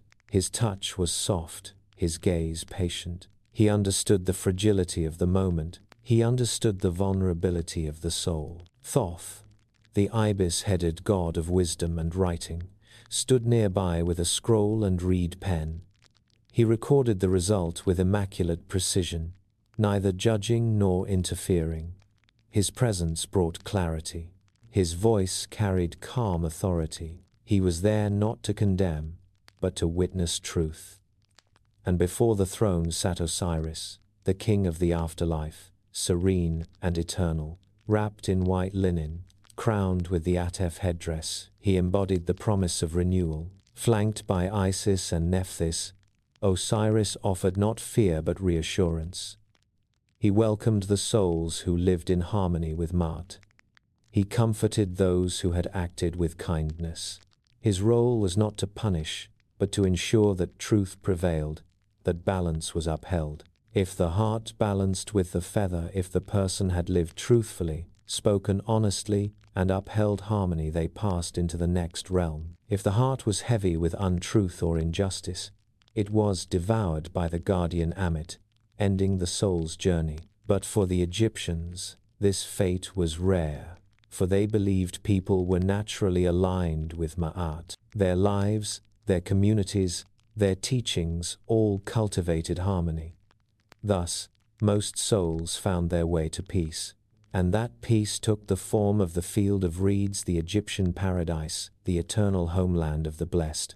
The field of reeds was not an abstract heaven but a perfected mirror of Egypt itself. Imagine endless fields rippling with golden crops. Imagine rivers shining beneath gentle sunlight. Imagine palm groves, orchards, and quiet lakes reflecting the sky. There, the Ark lived in harmony with ancestors, tending fields that never failed, sharing meals that never diminished, and walking among the gods with ease and serenity. No hunger, no suffering, no decay, only balance, warmth, and eternal renewal. In this paradise, one could fish in clear waters, sit beneath fragrant sycamores, or simply rest in the soft glow of Ra's light. Family bonds continued, friendships endured, love remained. The world was as it should be, balanced, fertile, peaceful, an eternal embodiment of Ma'at. To the Egyptians, this vision of the afterlife brought comfort throughout life. They did not fear death, they prepared for it as one prepares for a long journey. With intention, with care, with love, they filled their tombs not with riches to flaunt, but with the simple necessities of eternity: bread, water, amulets, shabti servants, letters, and memories. Everything placed with deliberate gentleness. Everything meant to support the journey. Even the tomb itself was not merely a grave. It was a home, a threshold, a bridge between worlds. Its walls painted with hymns, its chambers filled with offerings, its corridors aligned with stars. Every detail whispered the same message: you are safe, you are loved, you will rise again. This belief shaped their entire civilization. It was why they built pyramids, carved statues, painted rituals, and recited prayers. Not out of fear, but out of devotion to continuity, out of trust in the universe's rhythm, out of respect for the souls who came before. And so, as you listen now, let the peace of this ancient vision settle over you. Imagine yourself standing at the edge of the field of reeds, watching the sunlight shimmer across still waters. Imagine the gentle breeze carrying the scent of lotus flowers. Imagine the quiet hum of eternal harmony. Feel the calm of a world without haste, where every breath flows like the river in spring, where every moment feels held, supported, and renewed. Know that in the Egyptian understanding, death is not an end, but a return, not a fall into darkness, but a rising into balance, not a loss, but a transformation. Just as Ra rises from the Duat each morning, just as Osiris rises in the hearts of the blessed, just as the Nile rises to renew the land, the soul rises into eternity through the embrace of truth, harmony, and gentle belonging. Let this vision cradle your thoughts. Let it soften the edges of your day. Let it guide you toward rest, knowing that in the great story of existence, nothing is ever truly lost. Everything transforms. Everything continues. Everything finds balance again. Sleep now in the calm of the ancient afterlife. Sleep in the quiet glow of eternal renewal. Sleep in the embrace of the field of reeds, where the sun is gentle, the waters are warm, and the soul is forever at peace. As the quiet image of the field of reeds softens and settles within your mind, and the peaceful journey of the soul floats gently into stillness, another presence begins to rise from the edges of the ancient landscape. A presence not of the afterlife, but of the living world. A presence that walked the earth with both human feet and divine purpose. The Egyptians called this presence the Pharaoh, and in their eyes, he was far more than a ruler. He was the living bridge between the mortal world and the eternal realm of the gods. In the hush that follows the weighing of the heart, let us slip now into the world of kingship, where divine order took human form. To the Egyptians, kingship was not simply political, it was cosmological, it was spiritual, it was an anchor of stability in a universe constantly balancing between Ma'at and Isfet. Just as the sun rose each morning to maintain the order of the cosmos, so too did the pharaoh rise each day to maintain order in the human world. He was the earthly embodiment of Horus, the falcon god who represented rightful leadership, clarity of vision, and protection. When a child was born to the royal family, the people believed Horus had chosen to inhabit that body. Thus, the pharaoh was not just chosen by the gods, he was the gods, present in the world through flesh and breath. Yet the divine kingship did not end with a single deity. The pharaoh carried many layers of sacred identity. In life, he was Horus, the living ruler, the guardian of truth. Upon death, he became Osiris, the eternal king of the afterlife. And through this transformation, the cycle of kingship mirrored the cosmic cycles of day and night. Just as Ra became Atum in the dusk and Khepri at dawn, so too did the king transition from Horus to Osiris and back to Horus through his successor. Thus, kingship was never broken. It continued endlessly, flowing like the waters of the Nile. From the moment of coronation, the pharaoh was reborn in the eyes of the people. Rituals cleansed him, chants surrounded him, and priests invoked the presence of the gods. He was presented before the sacred emblems of Upper and Lower Egypt, receiving the crowns that symbolized the unification of the two lands. This act was more than ceremony. It was myth made real. It reenacted the moment when Horus triumphed over Set and rightfully took the throne of his father Osiris. The pharaoh was not merely crowned, he was woven into the eternal story of divine rule. His primary duty was to uphold Ma'at, not simply as a moral ideal, but as a cosmic requirement. The pharaoh renewed Ma'at each day through rituals, decrees, judgments, and offerings. When he presided over court cases, he was not just administering justice, he was restoring harmony to the very fabric of the world.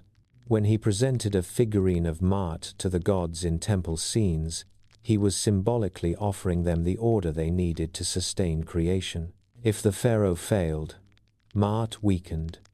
If Ma'at weakened, chaos crept closer. Thus, the pharaoh's role was not optional, it was essential. And yet, despite his divine status, the the pharaoh was also profoundly human. He felt the weight of leadership.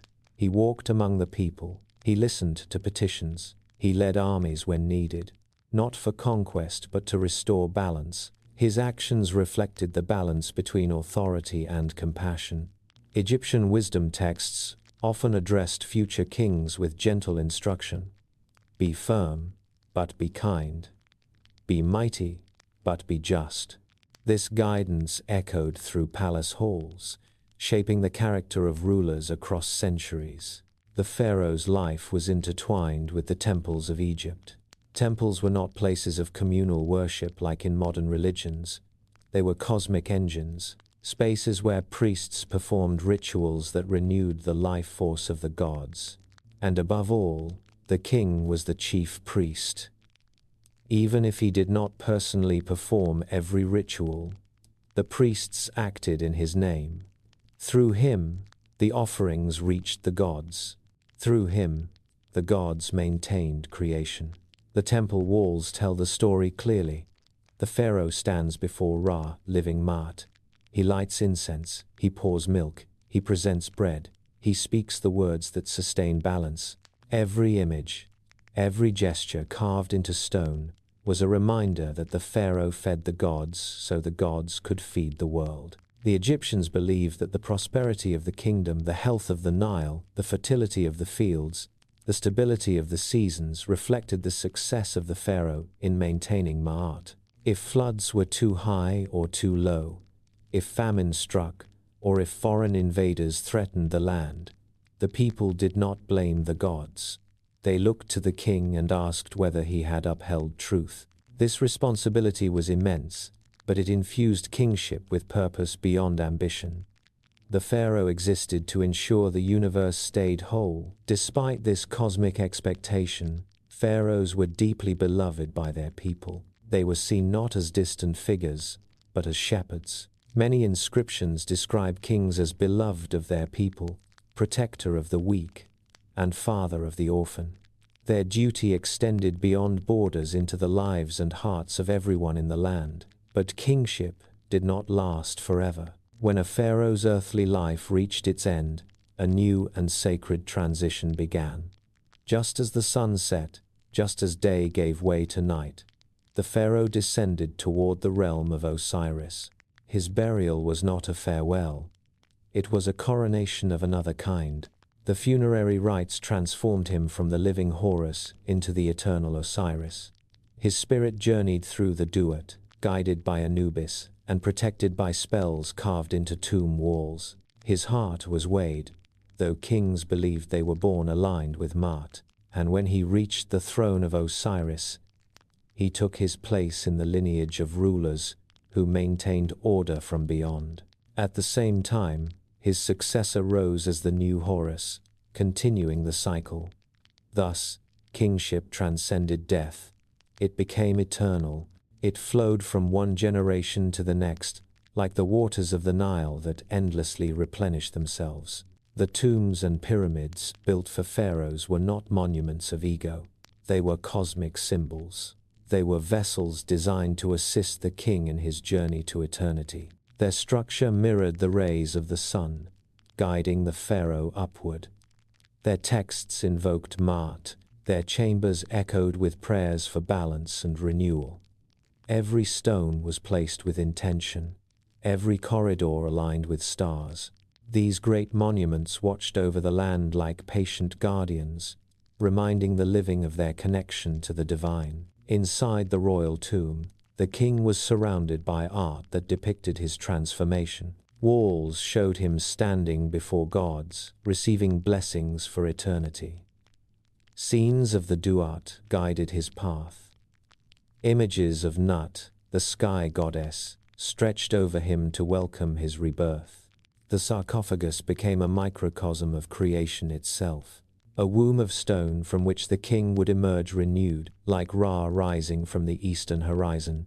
The pharaoh's children were raised not only in luxury but in sacred instruction. They learned hymns, rituals, and the principles of Maat. They were taught that leadership was not privilege, but responsibility. That power was not possession, but stewardship. and that their lives would one day become part of the cosmic rhythm. Throughout Egypt, statues of the pharaoh stood in temples, facing outward. They were not idols of worship, they were symbols of presence, reminders that the king stood between worlds, holding the forces of chaos at bay. Even the smallest village shrine carried his image, ensuring that every home remained connected to Ma'at. Pharaohs were given many names throughout their lives. Each name represented an aspect of their divine and earthly identity. One name connected them to Horus, another tied them to Ra, another belonged to their birth, and yet another signified their role as ruler of the two lands. These names were protective layers, sacred garments made of language itself. Some pharaohs were warriors, defending Egypt's borders with determination. Others were builders, dedicating their reigns to temples and cities. Others were philosophers, scribes, or poets, leaving behind wisdom texts that guided future generations. But all, without exception, were guardians of Ma'at. And though their power seemed absolute, Egypt's wisdom literature reminded everyone, including the pharaoh, that humility was the foundation of balance. Do not be proud of your strength, ancient texts whisper. Do not ignore the cry of the poor. Do not take more than you give. Let your heart walk in Ma'at. These teachings were the quiet heartbeat of kingship. They reminded the ruler that his authority flowed not from conquest, but from alignment with cosmic truth. A pharaoh who lived by Ma'at was believed to bring prosperity, peace, and abundance. A pharaoh who strayed invited turmoil. Yet even when challenges arose, the Egyptians trusted in the cycle. If one king faltered, the next would restore balance. If a dynasty ended, another would rise. Kingship was not attached to one person. It belonged to the cosmos. It was eternal. As you let these images settle, imagine yourself walking through one of Egypt's ancient temples at dusk. Golden light spills across carvings of pharaohs, offering incense to the gods. Columns shaped like lotus stems rise around you. The air is warm, still, scented faintly with oil and desert wind. You feel the presence of kings long past, not as rulers, but as gentle caretakers of harmony. You sense the weight of their devotion, their quiet strength, their lifelong commitment to balance. Imagine standing before a statue of a pharaoh, its features calm, its posture steady. Even carved in stone, it radiates purpose. Not ambition, not dominance, but duty. A reminder that leadership, at its purest, is an act of love. As night deepens around you, the temple grows quieter, torches flicker softly, the sky darkens toward indigo, and you feel the rhythm of the universe pulse gently around you. The same rhythm the pharaoh guarded each day of his life, the same rhythm the priests sustained through ritual, the same rhythm that Ma'at held beneath all creation. Let that rhythm soothe you now. Let it slow your breath. Let it soften your thoughts. Let it cradle you in the timeless calm the Egyptians carried in their hearts. For in their world, the pharaoh was not merely a ruler.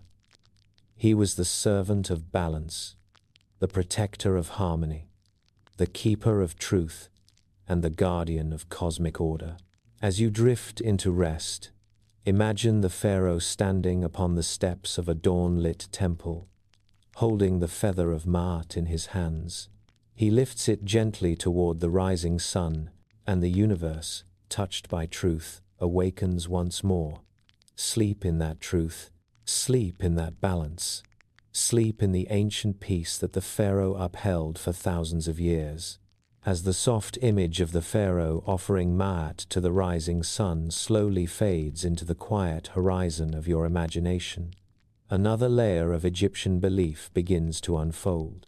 Not the realm of the great gods, nor the journey of the human soul, nor the cosmic duty of kingship, but a subtler realm, one that drifted between shadow and light, between myth and memory, between the world humans could see and the world they could only sense. This realm belonged to the supernatural beings of ancient Egypt. guardians, spirits, monsters, and protectors who moved silently through the edges of existence. They were neither gods nor mortals, but something in between. And tonight, as you let your breath slow and your mind soften, we step gently into this quiet, mystical world. In Egypt, the landscape itself felt alive. The desert, the river, the fields, and even the darkness between stars seemed filled with presence, gentle presences, watchful presences, sometimes fierce presences. Wherever people walked, they felt accompanied, not threatened, not burdened, but subtly, softly watched over. This understanding shaped the way Egyptians interpreted the creatures that existed beyond the ordinary. No corner of their world was empty. Everything had spirit. Everything had meaning. Among the most fearsome yet essential of these beings was Apophis, the great serpent of chaos. We have met him before in Ra's nightly journey, but here we glimpse him not as an opponent alone, but as a cosmic force carved into the fabric of existence. Apophis was darkness made form, the potential collapse of order always waiting at the edge of the world. Yet even he had purpose.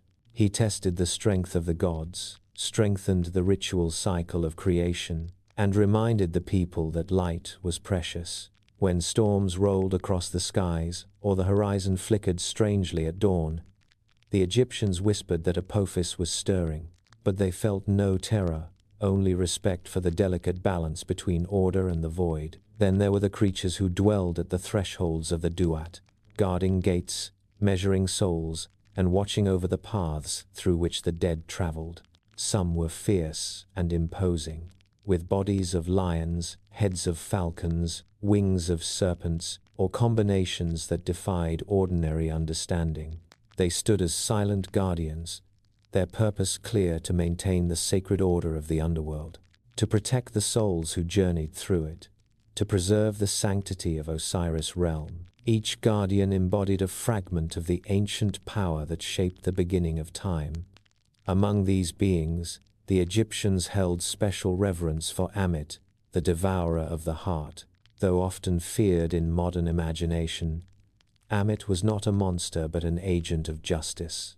She had the head of a crocodile, the body of a lion, and the hindquarters of a hippopotamus, three of the most dangerous animals in Egypt, combined into a single embodiment of consequence. She did not hunt the innocent. She did not torment souls. She only consumed hearts weighed down by falsehood, cruelty, or imbalance. In doing so, she prevented Isfet from entering the eternal realms. To the Egyptians, she was not a threat, but a guardian of purity. Her presence ensured that only those aligned with Maat continued onward. Beyond these beings of judgment were the protective spirits who watched over households, children, and pregnant mothers.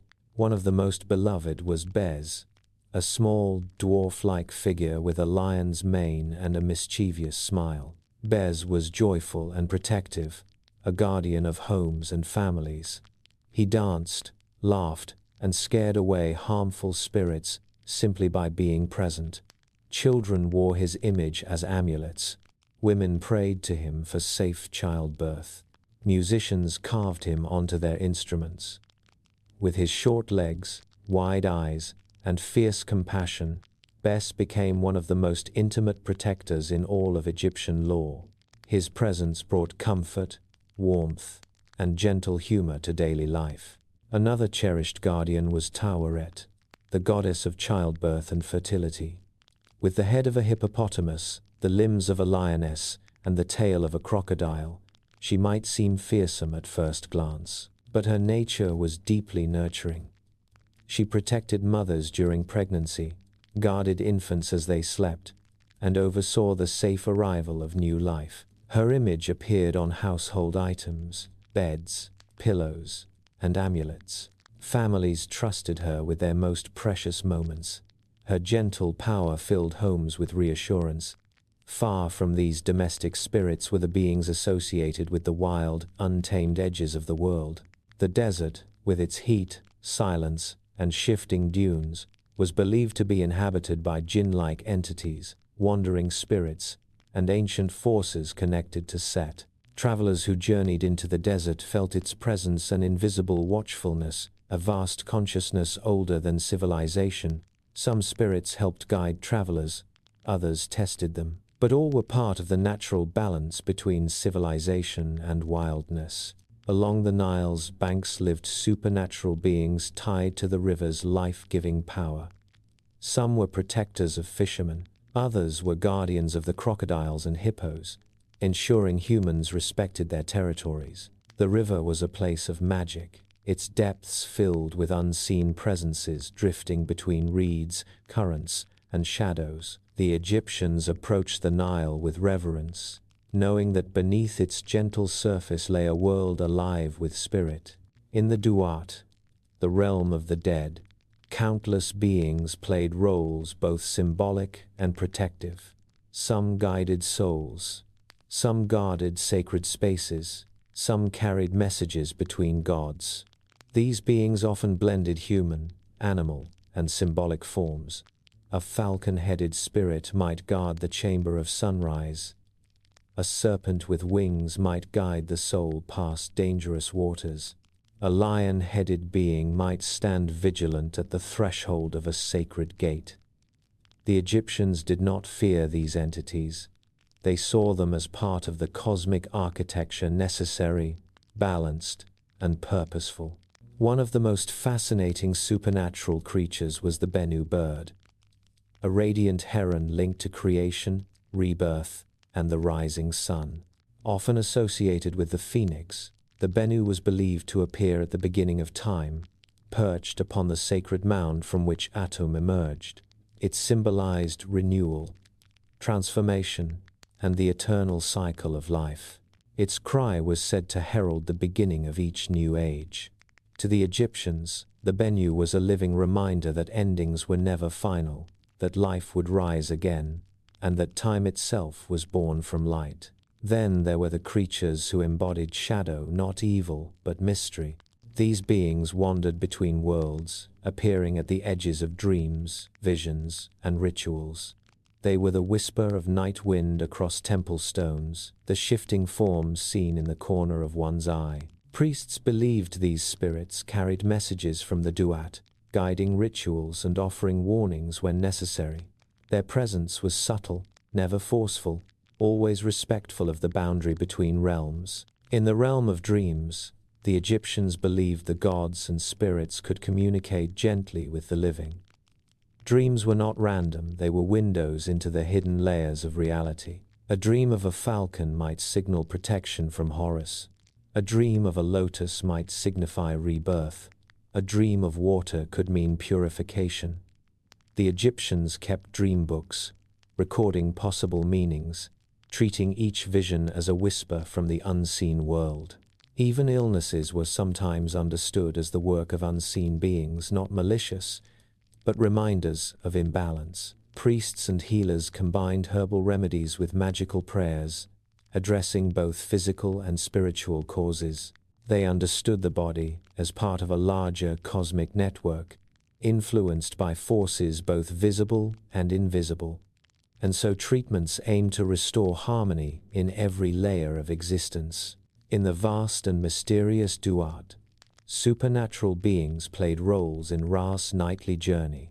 Some rode the solar barque, some guarded sacred lakes, some defeated serpents that tried to hinder the sun's path. Each being had a purpose, each helped maintain the cosmic order that the Egyptians cherished. The Duat was not a place of chaos, it was a place of coordinated guardianship, where every spirit had its duty. Among the most intriguing were the 7 scorpions of Isis, protective spirits who accompanied the goddess when she sought refuge during her pregnancy with Horus. They did not speak, but their presence radiated fierce loyalty. They protected Isis from danger, slipping quietly into shadows, striking against those who threatened her. Yet they also showed compassion, restoring life to a child harmed by their sting when Isis commanded it. These scorpions symbolized the duality of protection, strength, and tenderness coexisting in delicate balance. Another supernatural entity was the serpapard, a mythical creature with the body of a leopard and the long neck of a serpent. Often depicted in early Egyptian art, the serpopard symbolized the tension between chaos and civilization. Hello, I'm delighted to assist you with our voice services. Choose a voice that resonates with you, and let's begin our creative audio journey together. Some supernatural beings served as messengers between worlds. They carried prayers from mortals to gods and returned with subtle answers, signs, omens, and inspirations. Priests trained for years to interpret these messages, learning the language of wind, flame, water, and shadow. For the Egyptians, communication with the divine was not rare, it was woven into everyday life. Even statues had spirits. When a statue was consecrated in a ritual called the opening of the mouth, it became a vessel through which a deity or ancestor could manifest. The statue did not come alive, but it became a resting place, a still point, a focus for presence. When people stood before a statue, they felt seen, heard, understood. In the household, small shrines held figures of protective spirits. People placed offerings of bread, beer, milk, or incense to honor them. These spirits ensured peace in the home, warded off illness, and brought dreams filled with clarity. They were gentle and familiar, companions in daily life, and throughout all levels of existence, from the highest heavens to the deepest layers of the Duat, supernatural beings played roles in the grand symphony of Ma'at. They guarded balance, they carried truth, they strengthened the boundary between order and chaos. They guided souls, protected families, and supported the gods in their endless work. As you let these images drift through your thoughts, imagine walking through an ancient Egyptian night. The sky is filled with stars that shimmer like distant spirits. The desert is quiet. The Nile flows softly in the distance. And though you walk alone, you feel surrounded by guardians, by gentle presences, by beings older than time. Not threatening, not frightening, simply present. Imagine the silhouette of a temple rising against the horizon, its carvings alive with depictions of creatures both familiar and strange. Each one tells a story, each one reflects a truth about the world's delicate balance. Each one whispers that the universe is richer than what the eyes alone can see. Let yourself feel the calm of that ancient night. Feel the comfort of unseen guardians. Feel the balance of forces moving quietly around you. These beings, though shrouded in myth, carry lessons of protection, resilience, and connection. They remind you that you, too, are held. You, too, are watched over. You, too, are part of a world filled with both mystery and gentle order. As this chapter draws toward rest, breathe softly and let the ancient presences slip into the background of your thoughts, like stars fading into the first light of dawn. Know that in the Egyptian imagination, you were never alone, not in life, not in sleep, not in dreams. Rest now in that quiet company. Rest in the embrace of guardians. Rest in the ancient harmony of the unseen world. As the quiet silhouettes of guardians and hidden spirits settle gently back into the dim horizon of the mind, the landscape of ancient Egypt stretches before us once more, broad, golden, and timeless. We have walked through creation, met the gods, explored the underworld, followed pharaohs, and wandered alongside spirits who drift between night and dawn. Now, like a soft breeze moving across centuries, we turn our attention to the long unfolding of Egyptian belief itself. For Egyptian religion did not remain still. It changed, adapted, blossomed, and transformed across 3 millennia. And yet, like the Nile that shifted its course yet always returned, the heart of the faith remained steady. Tonight, we drift slowly through these ages, watching the subtle transformation of a spiritual world that endured longer than almost any in human history. As the quiet silhouettes of guardians and hidden spirits settled gently back into the dim horizon of the mind, the landscape of ancient Egypt stretches before us once more, broad, golden, and timeless. We have walked through creation, met the gods, explored the underworld, followed pharaohs, and wandered alongside spirits who drift between night and dawn. Now, like a soft breeze moving across centuries, we turn our attention to the long unfolding of Egyptian belief itself. For Egyptian religion did not remain still. It changed, adapted, blossomed, and transformed across 3 millennia. And yet, like the Nile that shifted its course yet always returned, the heart of the faith remained steady. Tonight, we drift slowly through these ages, watching the subtle transformation of a spiritual world that endured longer than almost any in human history. In some regions, the falcon god rose above all others. In others, the cow became the gentle mother of creation. Elsewhere, the serpent held the power of protection and mystery. Each community honored its own guardians, its own myths, its own sacred spaces. But these differences did not divide Egypt. Instead, they created a mosaic of belief, a tapestry woven from countless threads of devotion. This early stage formed the foundation for everything that followed. When Egypt united under the first pharaoh around 3100 BCE, religion entered a new era.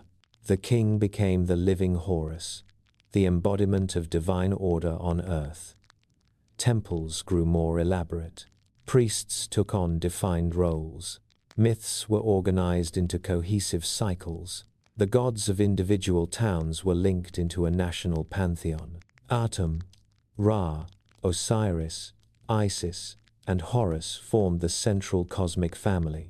The concept of Ma'at crystallized as the moral and cosmic backbone of society, and pharaohs became the guardians of this harmony. During the Old Kingdom, the age of the Great Pyramids, the sun god Ra reached a height of prominence.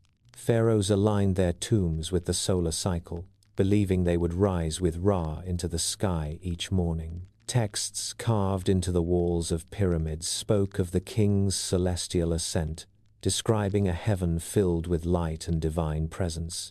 This was the age of radiant belief, where kings became stars and the sun's journey shaped the destiny of rulers. But as centuries passed, the focus of religion slowly broadened. During the Middle Kingdom, the people began to imagine the afterlife not only for kings, but for all who lived with Ma'at in their hearts. The myth of Osiris grew in importance. His story of death, resurrection, and eternal justice spoke to ordinary people. They felt comfort knowing that their fate did not end with burial. Families recited spells, placed amulets on their loved ones, and believed that Osiris would welcome them into eternity. This democratization of the afterlife changed Egyptian religion profoundly. What had been reserved for royalty became a promise for all. Then came the New Kingdom, the golden age of temples, myths, and grand narrative. Luxor, Karnak, and Abu Simbel rose like mountains of stone. Priests performed daily rituals, reenacting the creation of the world with incense, milk, bread, and hymns. The gods became even more complex, layered, and interconnected. Amun, originally a local god of Thebes, merged with Ra to become Amun-Ra, king of the gods. Isis grew in stature, worshipped for her magic and compassion. Horus expanded from a sky god to a divine protector of kings. Thoth became central to wisdom and cosmic order. This was the age when mythology blossomed into a fully developed system, rich, symbolic, and magnificent. Yet even in this golden era, Egypt experienced a moment of profound religious change. During the reign of Akhenaten, the pharaoh turned the nation's devotion toward a single deity, the Aten, the sun disk. Temples were closed. Names of old gods were erased. Art shifted dramatically, embracing a new style of softness and realism. The Aten's rays reached down with tiny hands, offering life to the royal family.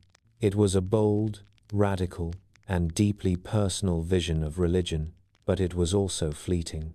After Akhenaten's death, Egypt restored the worship of its traditional gods. Temples reopened.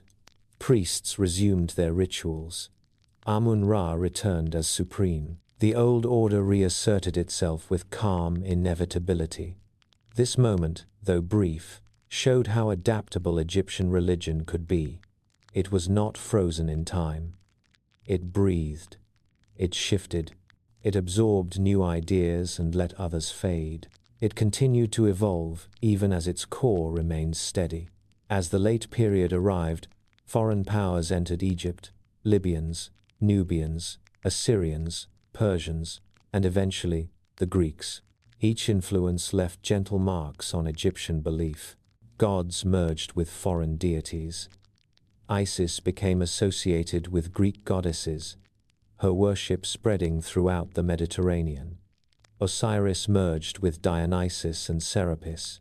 Horus intertwined with Apollo. Egyptian temples stood beside Greek ones, their rituals blending in soft harmony. Yet even in this cultural exchange, the essence of Egyptian religion remained unmistakably present. Ma'at endured. Ra endured. Osiris endured. The arrival of Alexander the Great and the Ptolemaic dynasty brought another transformation. Greek rulers embraced Egyptian traditions, presenting themselves as pharaohs in temple inscriptions while participating in Hellenistic religious life. Temples expanded, festivals flourished, and myth continued to evolve.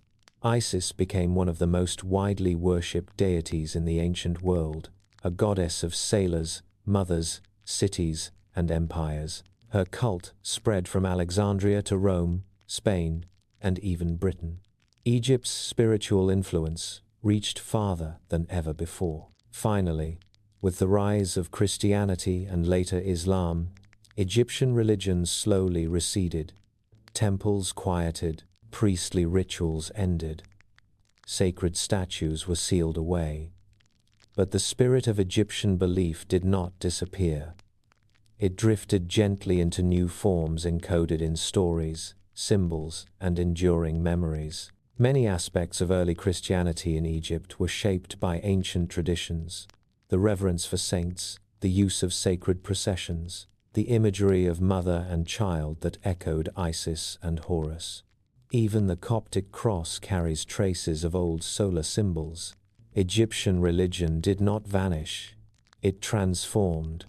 Across these 3,000 years, the faith of ancient Egypt showed a unique blend of continuity and change. Its gods shifted, but remained familiar. Its rituals evolved, but kept their rhythm. Its temples rose and fell, but continued to embody the eternal cycles of life. Through every change, one principle held firm: Ma'at, truth, balance, order, harmony. It was the golden thread that bound every era together: early, middle, late, foreign, native, old, and new. And so, as you rest now, imagine time flowing gently like the Nile, moving through ages but never losing itself. Hello, I'm delighted to assist you with our voice services. Choose a voice that resonates with you, and let's begin our creative audio journey together. Hello, I'm delighted to assist you with our voice services. Choose a voice that resonates with you, and let's begin our creative audio journey together. Thank you for drifting with me through the ancient sands, the timeless myths, and the quiet breath of Egypt's eternal gods. As the last echoes of their stories fade softly into the night, allow your thoughts to settle like calm water along the Nile. Let the gentle presence of these ancient beings wrap around you, warm and steady, like a desert breeze beneath a star-filled sky. You have walked with Ra through the darkness. You have rested in the field of reeds. You have stood beside the pharaoh as he carried Ma'at into the dawn. And now, the journey comes to a peaceful close.